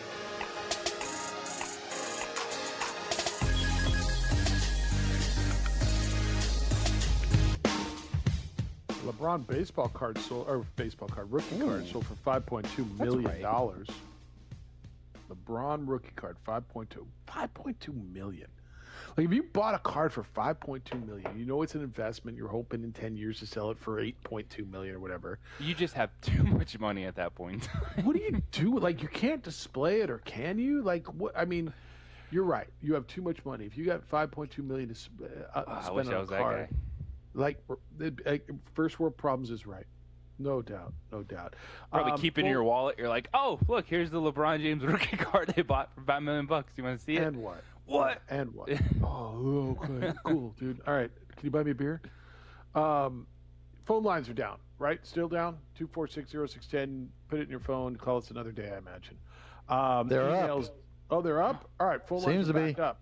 All right, so you can try the phone lines, 505-246-0610. We're having this, I don't even know where this came from. Otani, and then JJ went on a rant, and then I went back on a rant, and here we are. Designated hitter. John says, I hate the designated hitter. You play, you hit, period. He said the best things about the phone lines being down, no Edward this morning. Not so fast, my friend. And speaking of not so fast, my friend, the subject line of this is not so fast, my friend. I'll read you the great email in a little bit. Paul, good morning. You're on the Quan's Auto Care Hotline. Hello, Paul. Good morning. I just wanted to jump in on this baseball talk. There was a couple things besides the DH. The one thing that gets me with baseball now is the whole shift. I was watching an Angels-Ranger game the other night, and Joey Gallo was a power hitter. The Angels completely shifted on him, and out of nowhere with a runner on third base, the guy decides to lay down a bunt.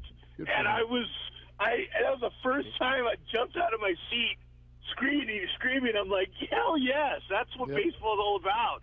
But, getting back to the DH, I am an American League guy.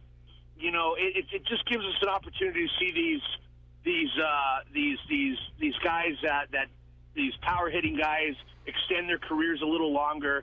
Really, they don't bring too much to the game. It's except for inflating their stats a little, but they really don't do too much. But I don't know. I'm an American League guy, and I just enjoy the DH. I'm sorry. So that's fine. If your argument is these guys who don't bring too much to the game get to hang out more, then to me that's a bad argument. Oh, these guys don't. What about bring Edgar Martinez, Jeff? No, that's fine. He was really good at what he did. That was part of the game. Like he was really good at what he did. Just like pitchers are really good at what they do. Just like everybody else does more than one thing. But all right, fair enough. Got Shane on the line. Shane, good morning. You're on the Quan's Auto Care Hotline. Hello, Shane.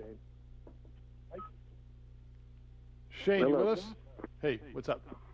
Hey, how's it going, guys? Good, Shane. So, my opinion on the whole thing is, you guys may have mentioned this, but if you're a pitcher, I think you have 98% more chance of getting hurt pitching than hitting. I think that's probably right. I think that's absolutely right because that's how they all get hurt. Exactly. So, and what happened to chicks dig the long ball? They don't dig the fastball. You're right. I think so. You think they should hit? I believe they should hit. Yes. Yeah, I do too. I think it adds more intrigue to the game. Yeah, I enjoy watching them get up there. All right. Cool. Thanks, Shane. That's where I'm at with it. Appreciate you. So, what was that stat? Remember that, JJ, this has to be 5-6 years ago, maybe even longer already. We had a baseball expert come on at the beginning of the year and tell us that 50% of pitchers on rosters. Oh, it was Tom Verducci. I remember specifically because I read it in Sports Illustrated. Tom Verducci. 50% of pitchers in Major League Baseball will go on the IL in the regular season. At some point during the regular season. And I said, there's just no way. And that's right. So to his point, yes, they get hurt pitching. They get hurt pitching. So let them hit. It's way less dangerous. It's way less dangerous. Sure. Yeah. Actually, we don't want you pitching anymore. We're just gonna hit. Go and hit. Tommy John surgeries. I just if you're a really good athlete, go in like spring training isn't just guys hit. Okay, when a guy works on his craft, Mike Trout, Fernando Tatis, pick your guy. It doesn't have to be an all-star. He works on his craft. He's not just in the batting cage 8 hours a day. He's hitting. He's also working on arm strength. He's working on fielding ground balls or judging fly balls or gapping or whatever.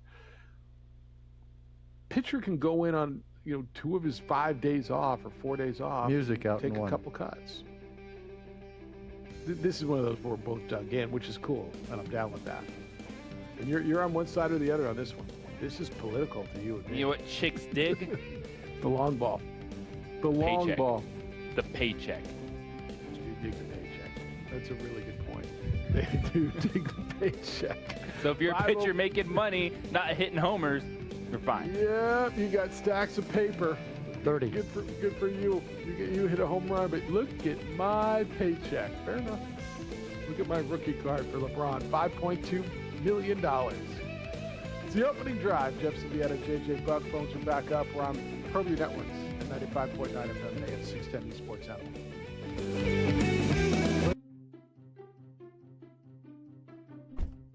Are you sure we're supposed to be doing this? Don't worry, I've watched him do it 1,000 times. Come on, what's the worst that could happen? No! Bad dog! Hi, welcome to Car Crafters. What happened? Don't worry, we'll make it like it never happened. Car Crafters, it's like it never happened. Car Crafters is a proud supporter of ProView Networks. A rogue virus, no jobs, sky-high tuition debt. Life is trying to put our generation on the sidelines.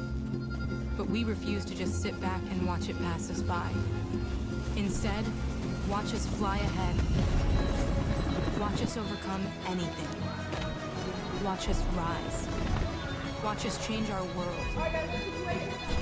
Watch us become the next greatest generation. Datacom is the manufacturer's representative for the states of Arizona and New Mexico. Datacom represents Fuji Electric for uninterruptible power systems and Layer 0 for static switches and power distribution units.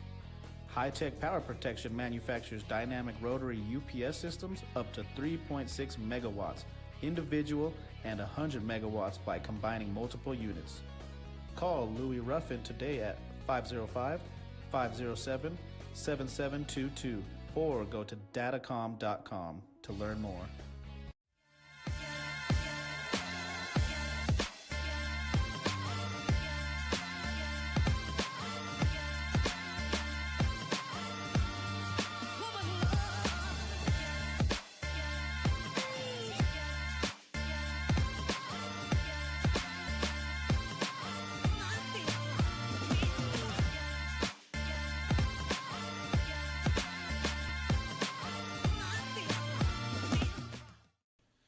TurboThreads is a proud sponsor of ProView Networks. Almost 30 years of experience means fast service, great prices, and a wide selection of apparel from t-shirts to performance sports shirts, even jackets and hats. They feature low minimums and no setup charges on most orders.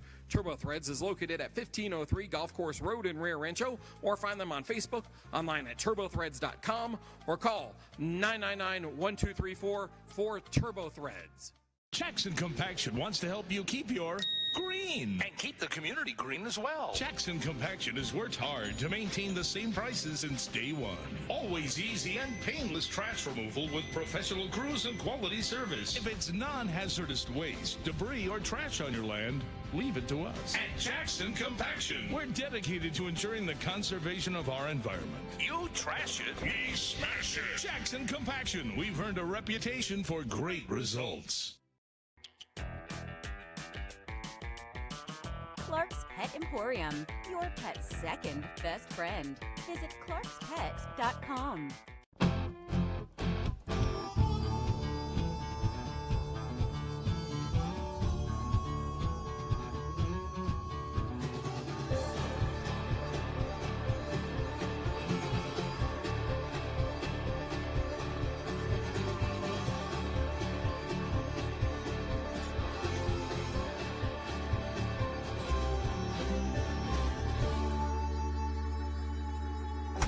Next in line. And JJ Ball. I love baseball talk. I think a lot of you do too. Baseball, I mean, you don't like talking about the games as much, pitching and catching and what happened last night. But although you do with Ohtani. But when it gets down to the core of the game, should there be designated hitter or no designated hitter, and 7-inning doubleheader games? You like that? You're a fan of that? Because I think baseball games should be 9 innings. I'm a fan of that. Okay. You're playing a doubleheader, play 7 innings. Now, I will say, going back to the Madison Bumgarner conversation, if this is something that Major League Baseball is like, hey, this is the new rule, 7-inning doubleheader, then you have to change and call it a 7-inning no-hitter and put it in the book. If you're going to put that out there, then you do have to change that. You want to move the mound back a foot? No, I think that's fine. Maybe move it down a little Aaron bit. does. Aaron's shaking his head. Yeah, that's what they do with the Capitals games. Oh, wait. Is that the Red Wings?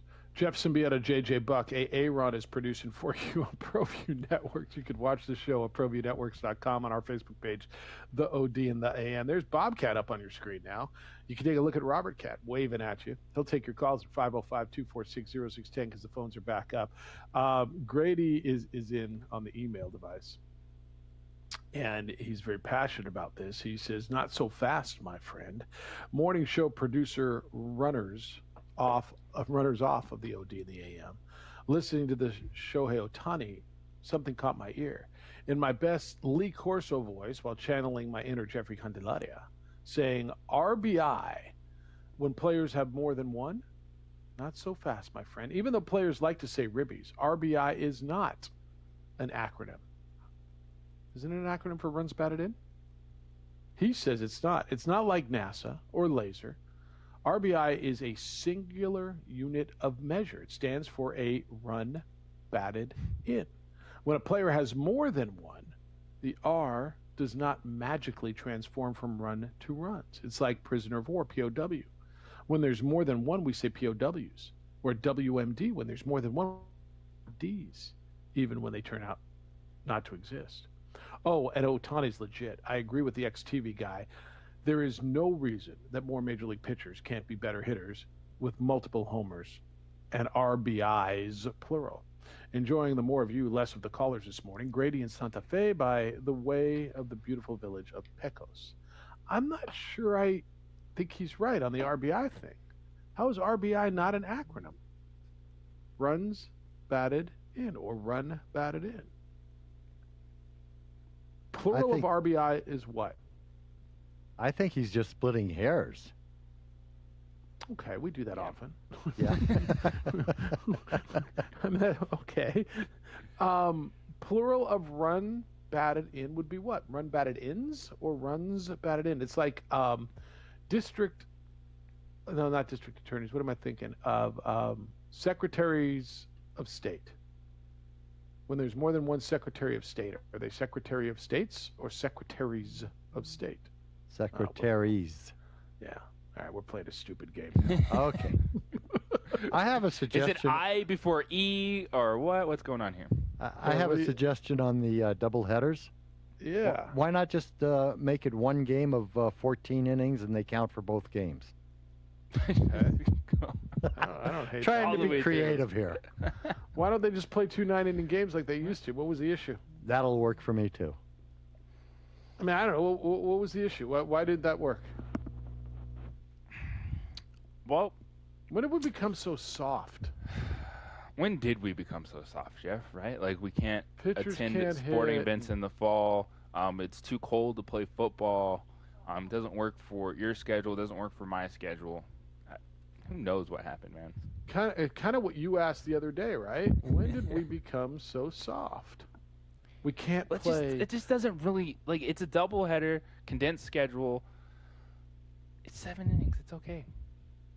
Like it's okay, just when but why was it 9 innings? Okay, and again, I'm not sure. Now they did add that you get one good. whole extra player. You didn't care a darn about that Arizona-Atlanta series doubleheader on Sunday. Wouldn't have cared if but it now was 7 you do or 9. because they didn't play 4. No, I wouldn't have cared if it was 7 or 9. I didn't. I still don't care about it. Like, no, you're right. I didn't watch one second of it. I don't care. I didn't. But it's about the game. Like, when was it's okay that that's what we want to be? 7's okay. Let's go. It's fine. Jim Garoppolo's fine. It's fine. When do we shoot for fine? When do we become soft? When do we become it's okay? I'm thriving for okay. It's fine. When did that become who we are? COVID? I guess when baseball games take 8 hours to play one. They do, and again, who complains about it except for the complainers? Like my point is, how often do you sit there? You watch what you want to watch. Like how often? Well, does it's it also bother about you? the stadium product, and the players this season playing 7-inning doubleheaders. If it's a way to get more in, is it perfect? No, but it's one that it to me it doesn't change the game that much. Like it's. I want to look. I'll look and see how many actually they're playing, and then get the. Where's Warren? Let's get Warren in here. Warren Schaefer, the Isotopes manager, on this. Yeah, I'd like to get him on that. I'd like. It used to just be a minor league thing. All right. Right. 2 inning. Right. For it's a your high school developmental players. Didn't you just But tell now me that it's up not at high Major League school anymore? Baseball. You're not playing about Bobby. You're not. That's what they do in high school. They play 7-inning games. Didn't you just tell me it's not about hitting a home run off a Bobby every game? Now it's the big leagues. It's Well, the why big did leagues, man? Yeah.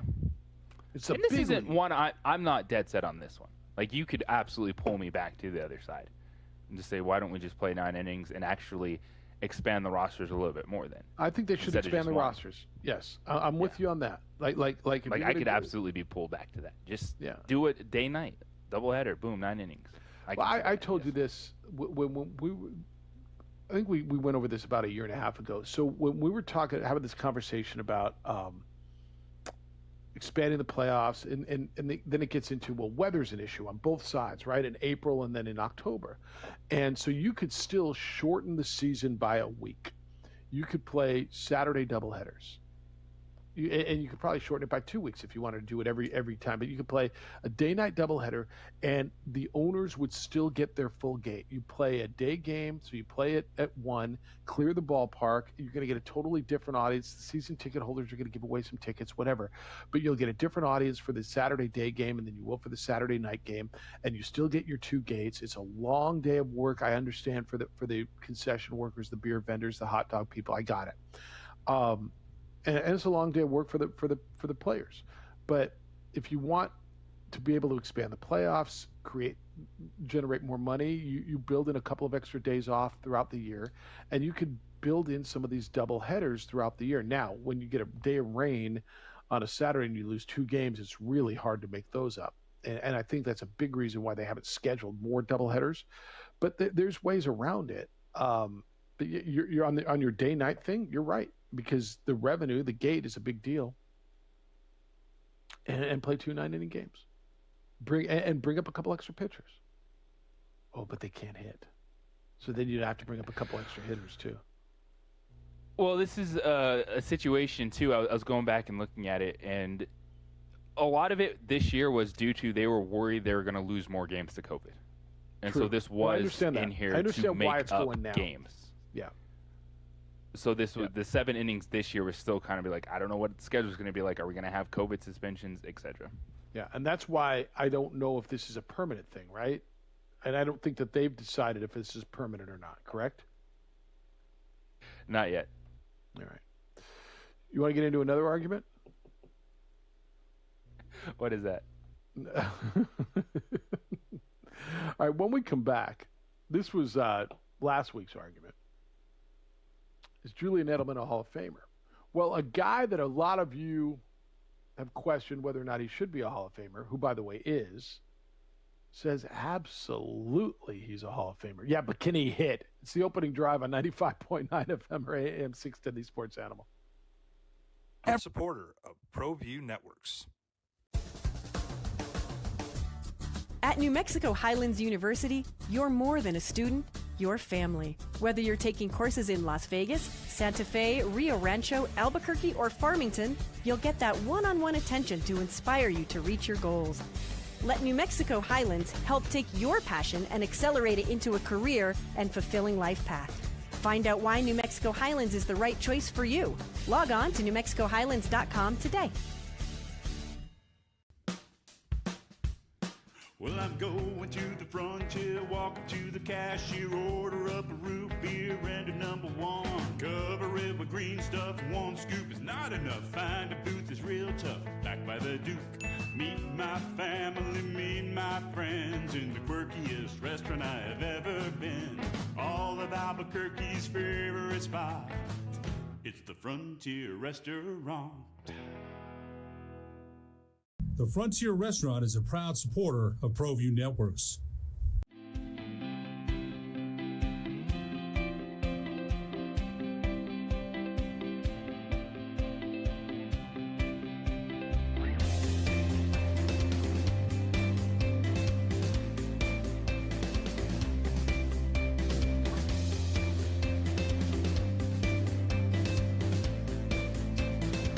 Plan your adventure at WNMU.edu.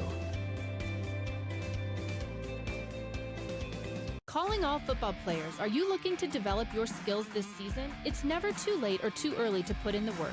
Coach Carl Barrere and the Air Barrere program at 8 Grady's Performance Center provide comprehensive position training for aspiring football players at all levels. Whether you're looking to increase your speed, gain strength, or hone your skill, we train all positions with a team of experienced coaches who know what it takes to succeed at all levels from Yaffle to college. Check us out at 8gradys.com to learn more and sign up for training today. Clark's Pet Emporium, your pet's second best friend. Visit clarkspet.com. Hi, I'm Staff Sergeant Hayes. I'm with the New Mexico Army National Guard, and I'm from Tucson, Arizona. Hi, I'm Staff Sergeant Greg Martinez. I'm with the New Mexico Army National Guard, and I'm from Santa Fe, New Mexico. Hi, I'm Marilena Fernandez. I'm with the New Mexico Army National Guard, and I'm from Santa Fe, New Mexico. The New Mexico Army National Guard is a proud supporter of New Mexico high school athletics.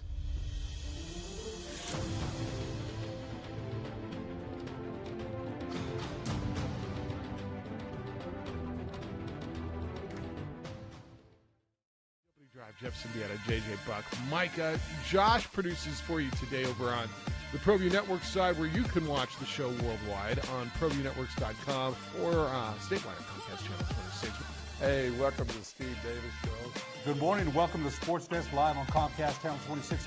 Welcome to The Point with Nick Rich. Hi, everybody. Welcome to episode 10, America Talking Out.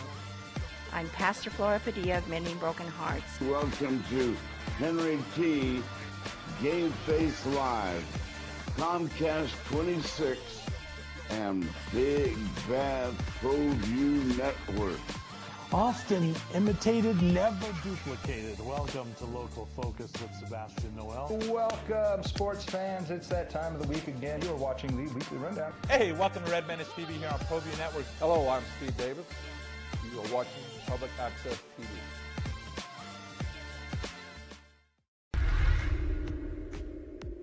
DH and OPH, I know you're all on that. This one will fire you up. Opening drive, Jeff Siembieda, JJ Buck. Draft is coming up on Thursday. But last week, Julian Edelman announced he's retiring. Julian Edelman, very, very good career. I think you and I both think he's going to end up playing in Tampa Bay anyway. So is he really retired? And then we're going to have this conversation again, and that's probably the case, right? So what was the big conversation? I think you've started to sway me to no on the Hall of Fame conversation. I started out yes, but not a convicted yes. I think he's a Hall of Famer. He had a big impact. He did a lot of things. He made a lot of big plays, and I started looking at it closer. I think I've been swayed to no. So you got me over there, and you're on. He's good, but it's not the Hall of Good, and so Julian Edelman's probably not a Hall of Famer, correct? That is the way I feel about Julian Edelman at this point in time. He had a fantastic postseason career, a tremendous impact in the biggest games for the Patriots, which absolutely matters, and that is what has him close for a lot of people. But overall, I don't look at him as a Hall of Fame player, which is the Hall of Very Good, and that's Julian Edelman. All right, so Terrell Davis, former Broncos running back, short career. I've always thought he was one of those guys where I'm like, when he got in, I was surprised. He had a short but impactful career, right? Gale Sayers kind of short but impactful. But Terrell Davis on that running back on that Broncos team that finally broke through and won a Super Bowl. So he believes that Julian Edelman is a Hall of Famer. And he says impact is the reason. Quote from Terrell Davis. And take it for what it's worth, but I think it's worth something coming from a guy who's in the Hall of Fame. The quote is, to me, it's looking at impact. I don't care whether you made it to the Pro Bowl or first team All-Pro. Those are great to have, and they signify how great you played. But my eyes tell me that when I watched this man play, he was a playmaker.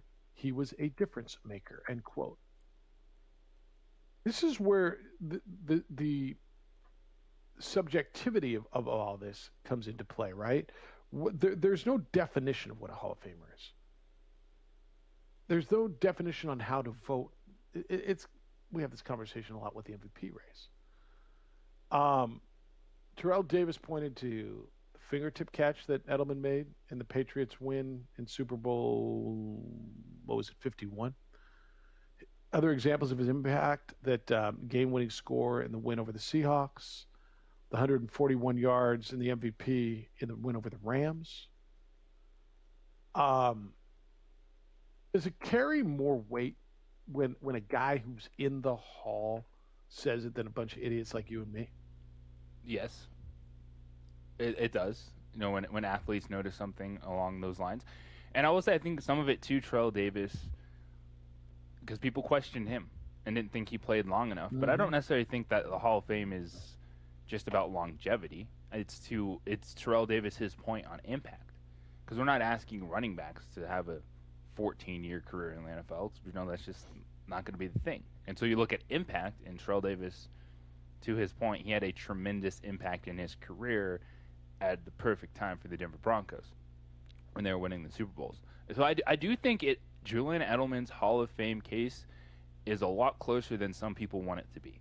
Because you heard initially, the conversation we had after he retired, there were so many people that were like, just nah. Like, he's not even anywhere close. Like, don't. And I'm like, well, the way we talk about Super Bowls and make that the end-all, be-all for everything and focus on quarterback, like, you're not a good player ever if you don't win a championship. Well, this guy did his most damage in those moments in the postseason. And that's why I think it pushes him closer and closer in that conversation. Yeah, to your point, it's all about Super Bowls for quarterbacks, but not anybody else. Why can't quarterbacks hit?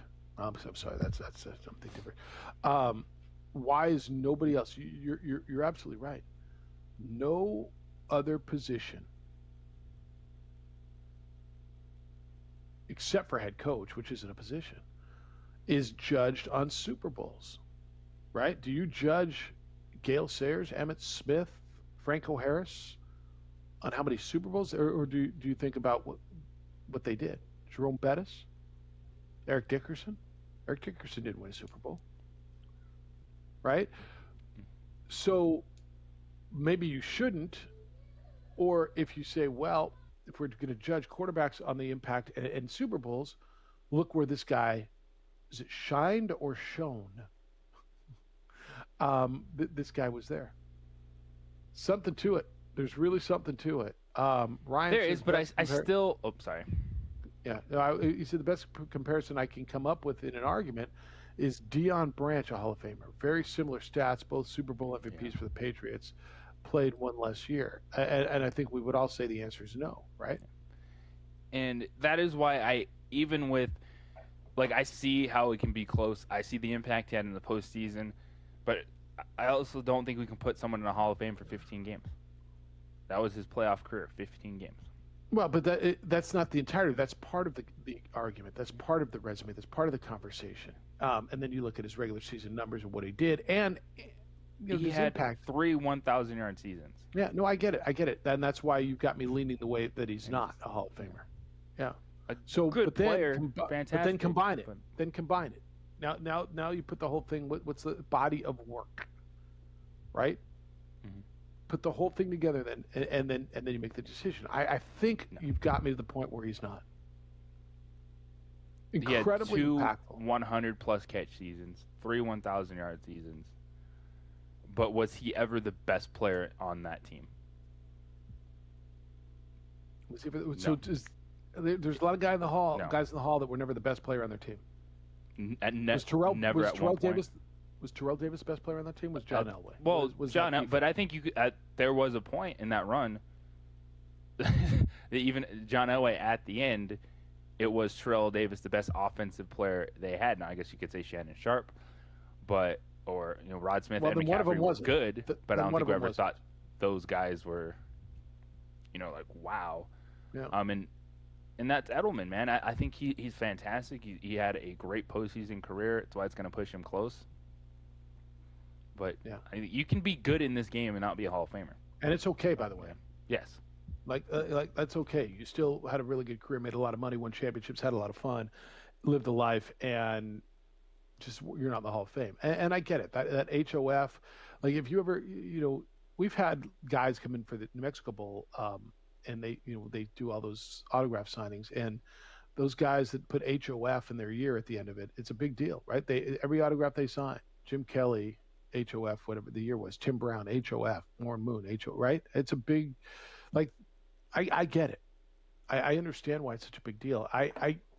It will not offend me if he gets in. I can be swayed either way. Like I told you, I started out, he's a Hall of Famer. My eyes, just watching him in big moments, he's a Hall of Famer. But when you start breaking down the numbers, you got me leaning the other way.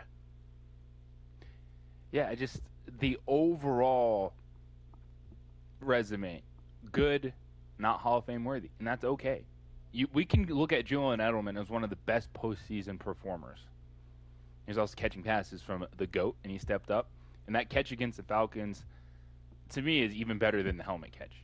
Now, not the entire play per se, with and Eli Manning getting out, finding David Tyree, but that moment was unbelievable. So he has all that, but when you're talking about overall body of work, he just doesn't. Because let me throw this out to you. Okay. Antonio Brown or Julian Edelman, who would you say is a Hall of Famer out of those two? You're gonna throw numbers that are gonna tell me Antonio Brown, but without staring at numbers, I would tell you Julian Edelman. And it's just because of the postseason performance. Well, and how many years is Antonio Brown done it? So, okay, Antonio Brown has played 139 games. Julian Edelman has played 137. Same number, okay. Antonio Brown 886 receptions, 11,746 yards, 79 touchdowns. Edelman 620 receptions, 6,822 yards, 36 touchdowns. Not even close. It's not even close. Okay.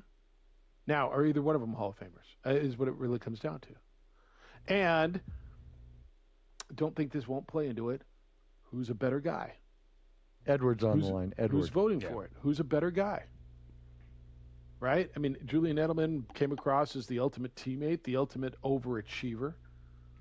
Guy was a quarterback at Kent State.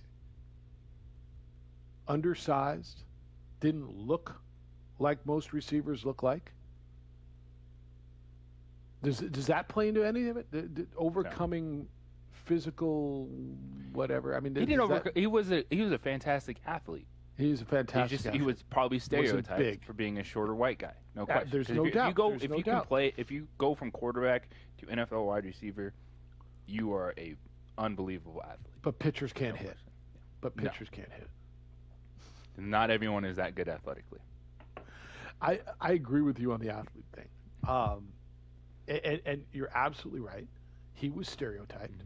He was a small, undersized Caucasian playing wide receiver. That's not what wide receivers look like. Yeah. They look like Des Bryant. They look like Julio, right? No, but that's what they look like. Well, and it's the trend that it's like New England discovered that other people can play wide receiver, but the slot worked. It was Wes Welker, then Julian Edelman. And this is one, I get it. I think Terrell Davis, there is an element of him too defending his Hall of Fame candidacy in this comment. Kind of weird that he came out now. When was the last time you heard a word out of Terrell Davis? Because the same thing a lot of people are saying about Julian Edelman is what they say about Terrell Davis. Like, oh, you just weren't there long enough. You just don't have the overall numbers. And it's like, go look at Gale Sayers' numbers. Yeah. Go look up Gale Sayers during this break. Look how many years he played. You're going to go, wow. But we consider Gale Sayers, and now it's of yesteryear because that was in the 60s. It was before my time, before all of us. But he was terrific. But he didn't play very long either. Bill says Terrell Davis is in the Hall of Fame for two reasons, Jeffy Lube. He got John Elway 2 championship belts at the end of his career after JJ's Pumpkins quarterback had come short so many times prior. That might be true. He was the difference in Elway's first runs. Yeah.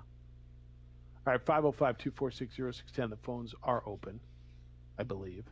Emails Jeff at sportsattablabq.com. Edward on the line. Edward. JJ at sportsattablabq.com. We'll get to the phones when we come back. We're on ProView Networks. Aaron is producing for you there. You can watch the show on our Facebook page, the OD and the AM. Bobcat's taking your calls at 505-246-0610. Glad you're with us on this Tuesday morning on 95.9 FM and AM 610, the Sports Animal.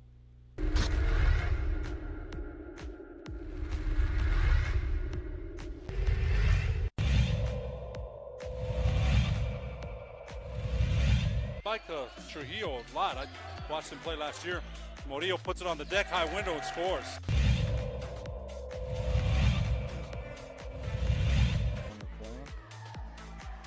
Oh, beautiful feed inside for Palacio.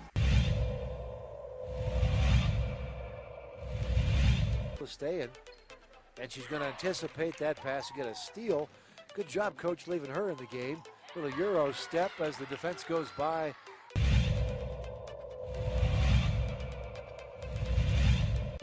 Volcano Vista. And there they are, tipping it to themselves. That's a really nice, intuitive basketball play there. That's instinct.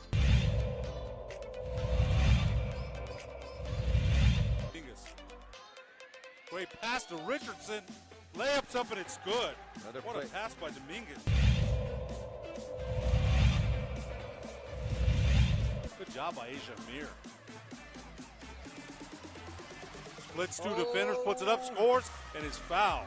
Great shot by Asia Mir.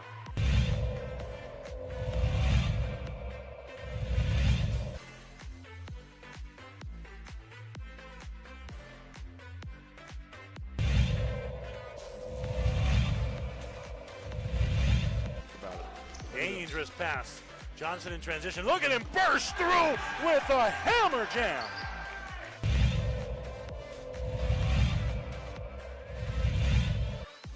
The rebound. Ahead to Murillo. Murillo will put it down with the authority. I think we'll see that Double on the pump highlights. slam. Wow.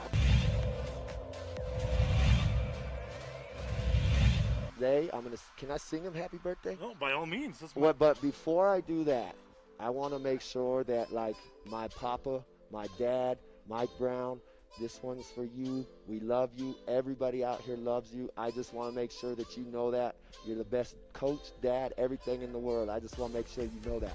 So, Zay, this one's for you, man. Happy birthday to you. Happy birthday to you.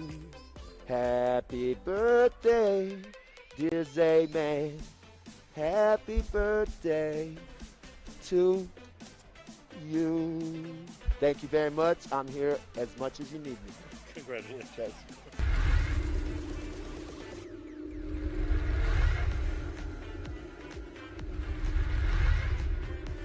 For your business or your home, Valley Fence stands alone. We're number one in New Mexico for a reason. It's the best fence you can own. Proudly serving New Mexico for over 50 years. At Valley Fence, the difference is clear. No fence too big, too small, or difficult. We handle them all at Valley Fence Company. Clark's Pet Emporium, your pet's second best friend. Visit clarkspet.com.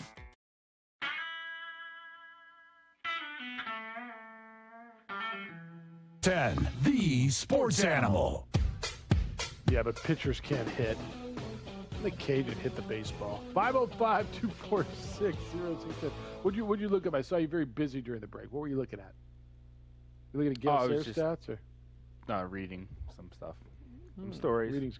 Reading's good for you. Back to the phones. 505-246-0610. Edward, good morning. You're on. I know where you're going with this on the Quan's Auto Care Hotline. Here we are 3 weeks later. Post-retirement announcement for Julian Edelman, 5'10" Caucasian, dynamic player. And I've stated openly, both on our text messages with Hall of Famers and on this show, I don't believe he's going to get into the Hall of Fame, but I don't think it matters, quite honestly. For the next quarter century to the next 40 to 50 years, people are going to remember who Julian Edelman is, probably more so than a lot of Hall of Famers, because he continually delivered in the biggest moments on the stage. Now, does that wash out or encompass a Hall of Fame career? Well, probably not, per JJ's point. But if you talk about legacy, Atlanta Falcons fans are going to remember Julian Edelman forever. Seattle Seahawks fans are going to remember Julian Edelman forever. The whole northeast part of the country is going to remember him forever.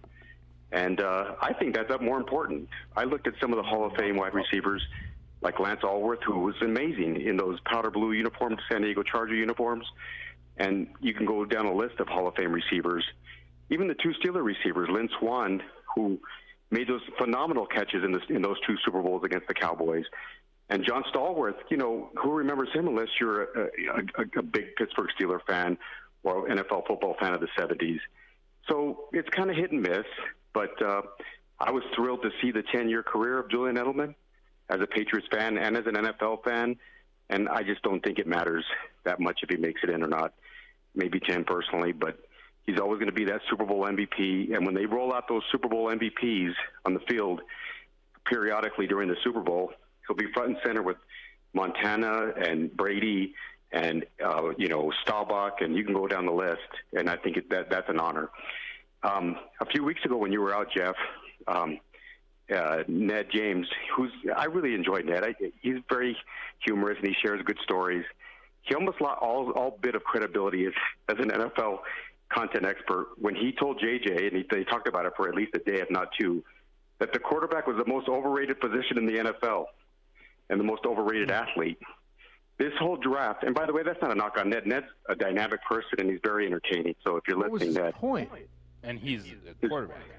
But what's his point of that? How is it the most overrated position It goes back to the conversation that we were having, right? The overinflated value of these guys in the draft. Okay. He stated emphatically, Jeff, it is the most overrated position and it's the most overrated athlete in the NFL. Emphatically, he stated it for at least a day, if not two. And JJ kind of did a good job bringing counterpoint, and it was a good discussion. It's abundantly clear. If you don't have a quarterback, you got no shot in the NFL. This whole draft in 2 days is predicated on two things. Who's going to get a quarterback that may deliver, and that dynamic tight end out of Florida. Everything else will fall into place, right? But the whole draft is predicated on those two concepts. Where the quarterbacks are going to fall, and where's that dynamic tight end going to fall? And that sets up the whole first half of the first round. And I think we're going to see sweeping moves and trades and changes from now until draft night. And I think we're going to see some big surprises.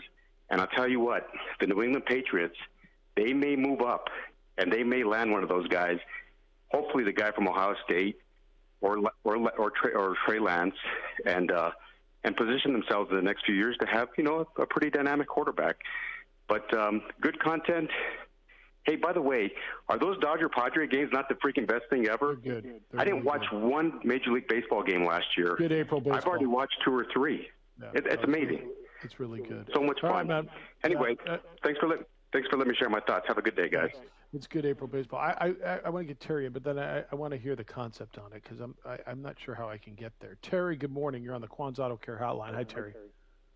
Good morning, gentlemen. How you guys doing today? Excellent. Thank you. Starting off on slot receivers and just in general, I'll go to baseball first. The only guy in the Hall of Fame for baseball that was a unanimous selection played a role of a position that didn't exist 35 years ago. It was probably the mid-'80s when the closer position came about. So tying that to football, maybe someday in the future, a slot receiver will get the respect, or will, maybe they won't always get the numbers that the wideouts get, but still might be considered their value.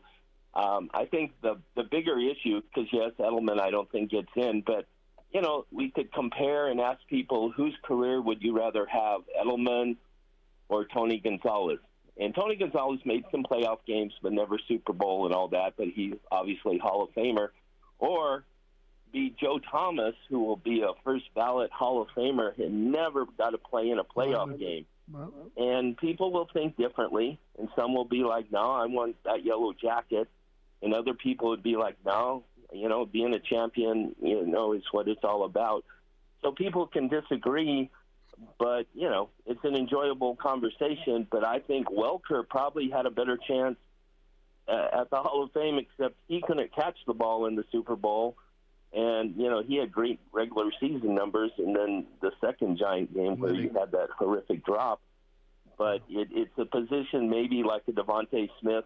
If he gets in the slot, maybe he'll have a great career, and then he'll be considered for the Hall of Fame. But I think more of, would you rather be a Hall of Famer or a champion? And obviously you want to be both, but sometimes if you had to pick or choose.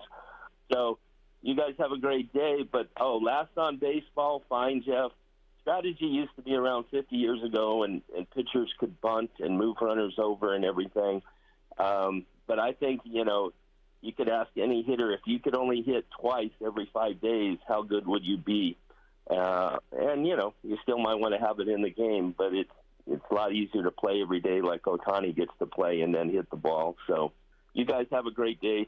Appreciate the time. Take care. All right. Yeah, and then there's the guys who are, the 25th guy on the roster who swings the bat once every 5 days too, and he's expected to hit. What would you rather have? You could have one.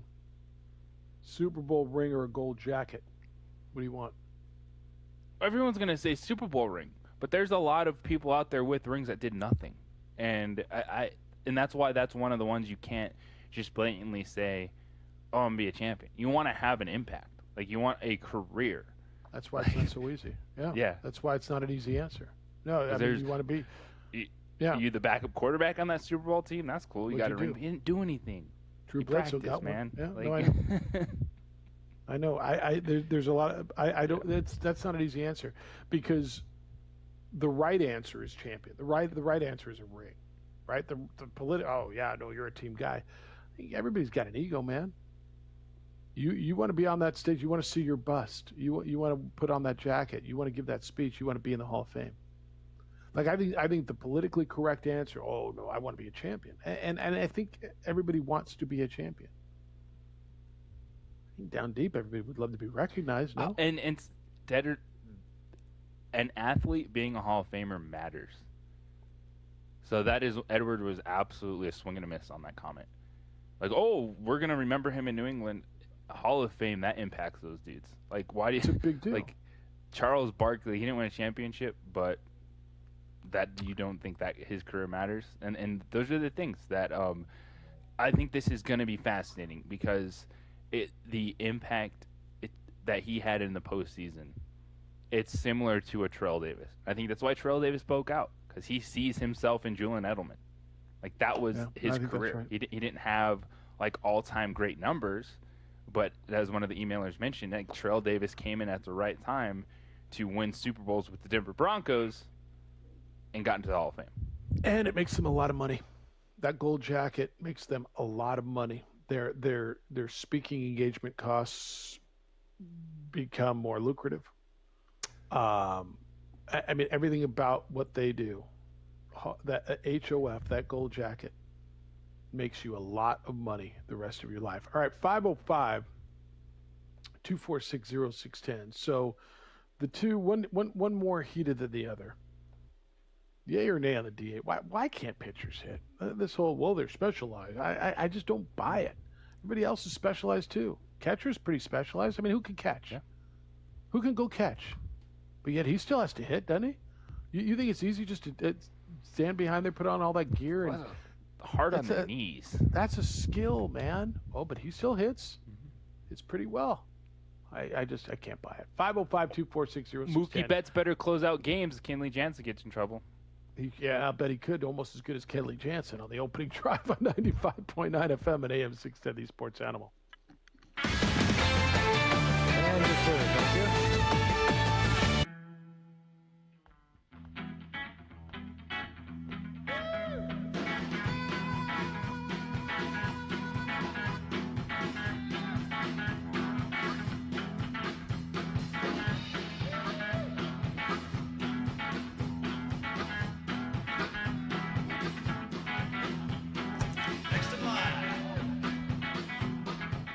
Rudy's is a proud supporter of ProView Networks.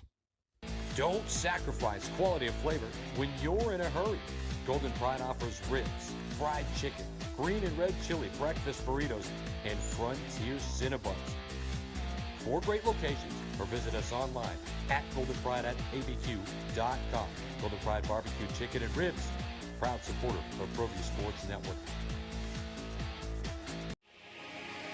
Here at Legacy, we are here to disciple people by helping them connect with God, grow in relationships, and live generously.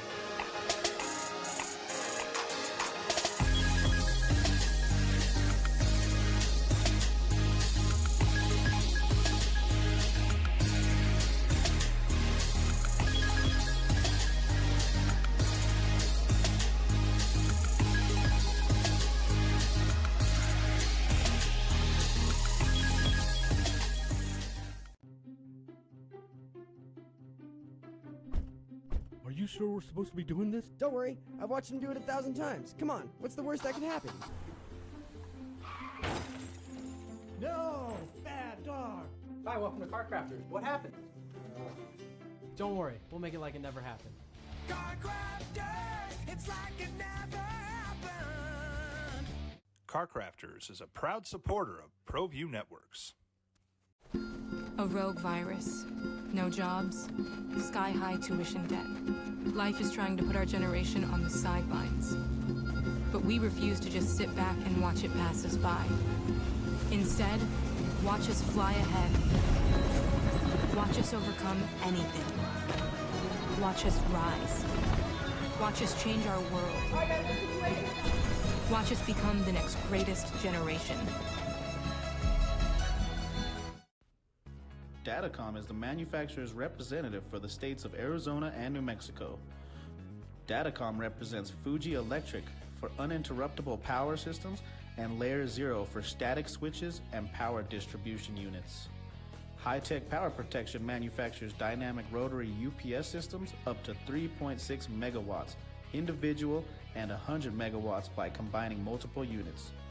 Call Louis Ruffin today at 505-507-7722 or go to datacom.com to learn more.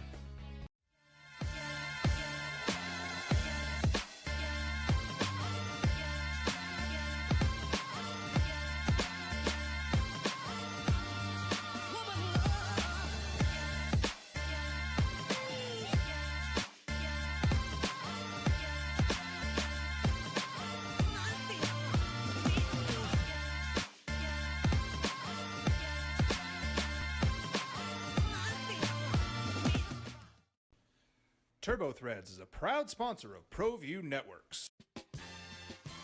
Almost 30 years of experience means fast service, great prices, and a wide selection of apparel from t-shirts to performance sports shirts, even jackets and hats. They feature low minimums and no setup charges on most orders. TurboThreads is located at 1503 Golf Course Road in Rio Rancho, or find them on Facebook, online at turbothreads.com, or call 999-1234 for TurboThreads. Jackson Compaction wants to help you keep your green. And keep the community green as well. Jackson Compaction has worked hard to maintain the same prices since day one. Always easy and painless trash removal with professional crews and quality service. If it's non-hazardous waste, debris, or trash on your land, leave it to us. At Jackson Compaction, we're dedicated to ensuring the conservation of our environment. You trash it, we smash it. Jackson Compaction, we've earned a reputation for great results. Clark's Pet Emporium, your pet's second best friend. Visit clarkspet.com.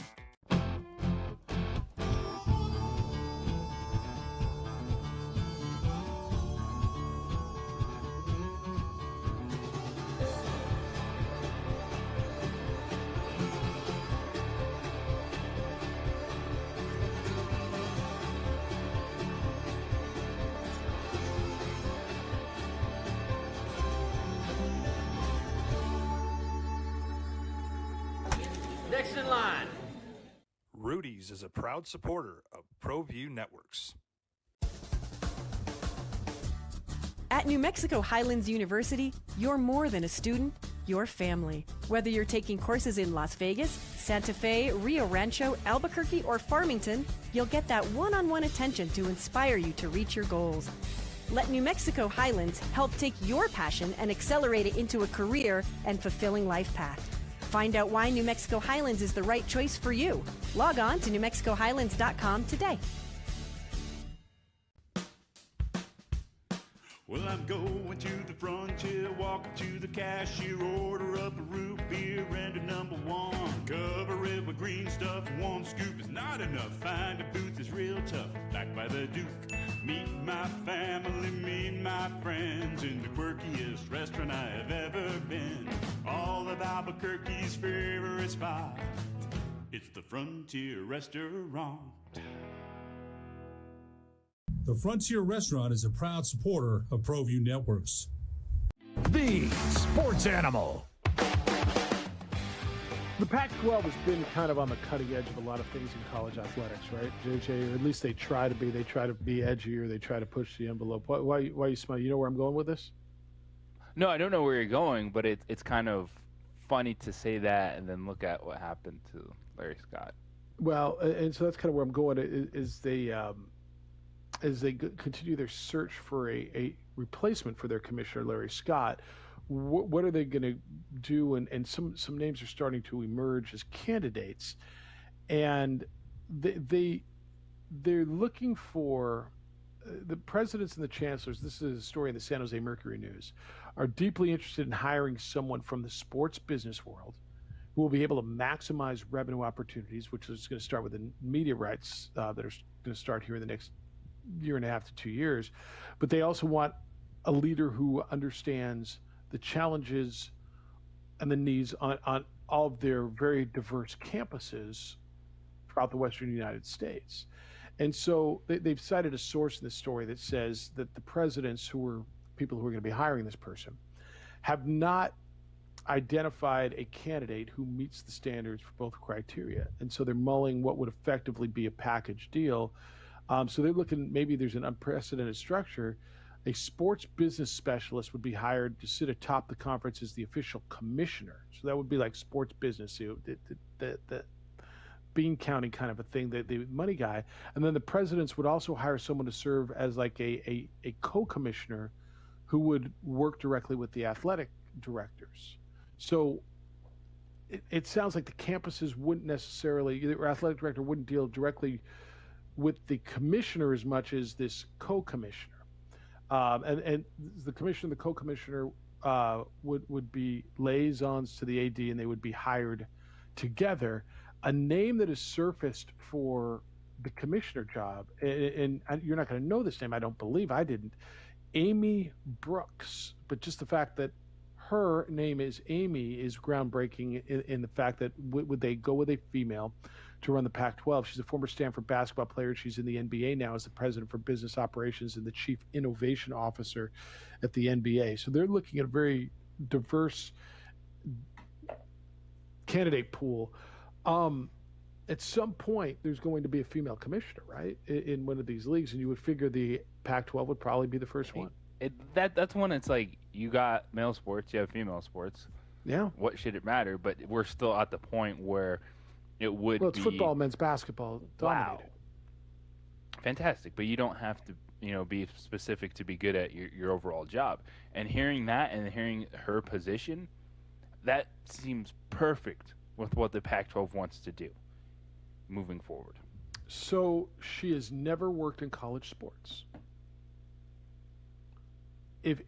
How do you look at that resume? But she's got no football operations background. Football is still going to stir this drink, right? It's just going to. Her expertise is on the business side. Before she was in the NBA, she worked for Bain & Company, which is a global management consulting company. Like obviously very, very bright businesswoman. Does someone who's going to lead your conference, a power conference, have to have, and I would tell you, I think yes. No. Some sort of football familiarity? This is a None? business decision. This is about millions and millions of dollars with revenue, TV, etc. Okay. and I think she can understand the sport of football. No, obviously very bright, and you hire around that. And I would tell you this about anybody, not just about Amy Brooks, but anybody. What's your familiarity with college? I mean, and this is where you go through the process, right? The college landscape, A, is changing at a rapid level, and B, you've got to have some sort of feel with the campuses. I like that she was a college athlete. I like that she was a college athlete in that league. This is going to be really interesting to watch how this goes, because that's really. Have you heard another name for that position? That's the first name of a candidate that I've heard. Have you heard? And I don't see another one in the story. Now, maybe the story is just about that they're looking at potentially a woman, but it's really interesting. Well, it's about addressing the landscape of. It's not changing; it has changed of college athletics and the multi-million-dollar contracts that you're dealing with, how that affects the leagues, on your television rights deals, etc. And the Pac-12 is looking at it, going, we understand what this dictates. Well, the stuff that you said about the co-commissioner, others in place, it feels like they understand that a structure that is different. And college athletics is big business, and it's not just about good old boy college network anymore. And I think the Pac-12 is realizing that and is looking like, oh, this could be the direction we need to go. As it's not changing, it has changed. So Larry Scott, when Larry Scott was hired, was considered an edgy, here's a bright guy who's going to bring a different look to college athletics, right? 2009, he had no background in college sports. The athletic directors thought that the conference office, his office, was placed, the needs of that was above the campuses, and that's where the friction really grew in the Pac-12, okay? And it never really, through a lot of the athletic directors, and I spoke to someone, we were involved with the Pac-12 for a while, there was always a little friction there. The conference struggled competitively. The conference struggled financially. Presidents have, in this search, have placed a really high priority on improving collaboration between the conference office and the athletic departments. Do they go down the same road with somebody who does not have a background in college athletics? What was Larry Scott doing prior to that? He wasn't. Man, that's a great question. I knew this at one point. Because we're talking about a collegiate athlete that is working with one of the biggest pro sports leagues in the world, and we're not going to think that she's going to be able to understand football and the importance of it. No, I think she will. I think she will, especially if she's worked in the NBA. There's a source, and it's an unnamed source, so you're always sketchy about this. Quote, they need someone with juice in college sports. It says, however, the Pac-12's lagging revenue has created a desperate need for cash, hence the interest in hiring a commissioner who can generate revenue effectively and maximize the Pac-12's value in upcoming media rights. And this guy said, I say it's a guy, I don't know. That's fine, but what's an expert in TV going to be doing for the 8 years after this deal is in place? And I look at it and say, to your point, this person will be, I think is going to be versatile enough. A pitcher can hit, for crying out loud. She'll be able to negotiate a TV deal and then run the conference. I got to believe that she'll be able. It's interesting. This just watch this, because if a conference is going to hire a woman athletic director, it's going to be that league, correct? I can see that. Yeah, and it would be a very qualified person, and you know the little bit I've read about. So would it be are we talking like first power conference commissioner? Right, because well, it would absolutely be the first power conference commissioner. Has there been another? Has there been a league? I mean, can you think of one? Have you ever heard of? The American Athletic Conference. It's a Resco, and before that, it was no. I don't think so. Or then they've had female athletic directors.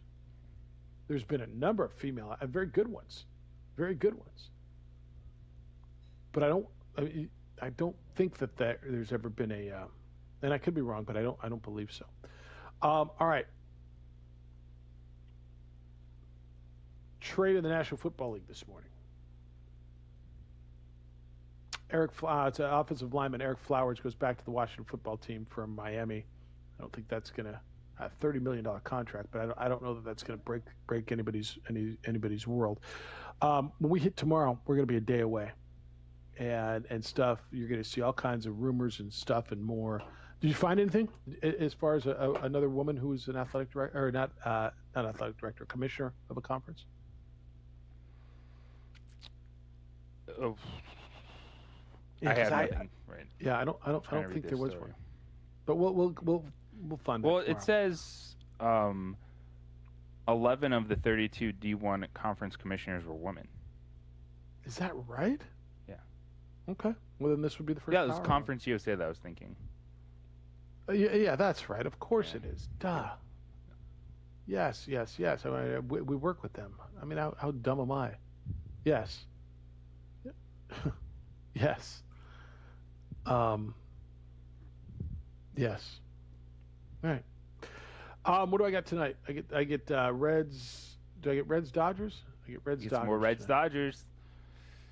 Extra inning win for Cincinnati. Get Reds Dodgers. More draft talk. I get some. What do I got in the NBA tonight? Anything I got to look at? Give me something to watch on the plane coming home. Something to watch on the plane coming home for Jeff Siembieda. Golden State Dallas. That's a TNT game.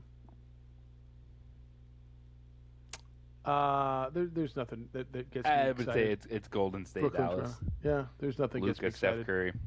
Yeah, I mean I'll just That's about it for you on the NBA side. I'll watch Steph as much as I can watch Steph. You know that. All right, good stuff today. And music out in one. We're getting closer and closer and closer to that draft on Thursday. Aaron, good work on the TV side always. See Aaron putting up these little question marks or little questions during the video. Bob. Yes. Terrific work. Always. Thank you. Jim Rome Show is next. Dan Patrick's show is no longer on our air. The Herd with Colin Cowherd will be after that. Trulio and Carlisle will bring you the Sports Bar this afternoon. Before we're back tomorrow morning with award-winning radio starting at 7 a.m. JJ, enjoy the day. Have a day, y'all. Be good to each other, please. Be kind, loving, caring, and sharing. We will smell you tomorrow.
Bye.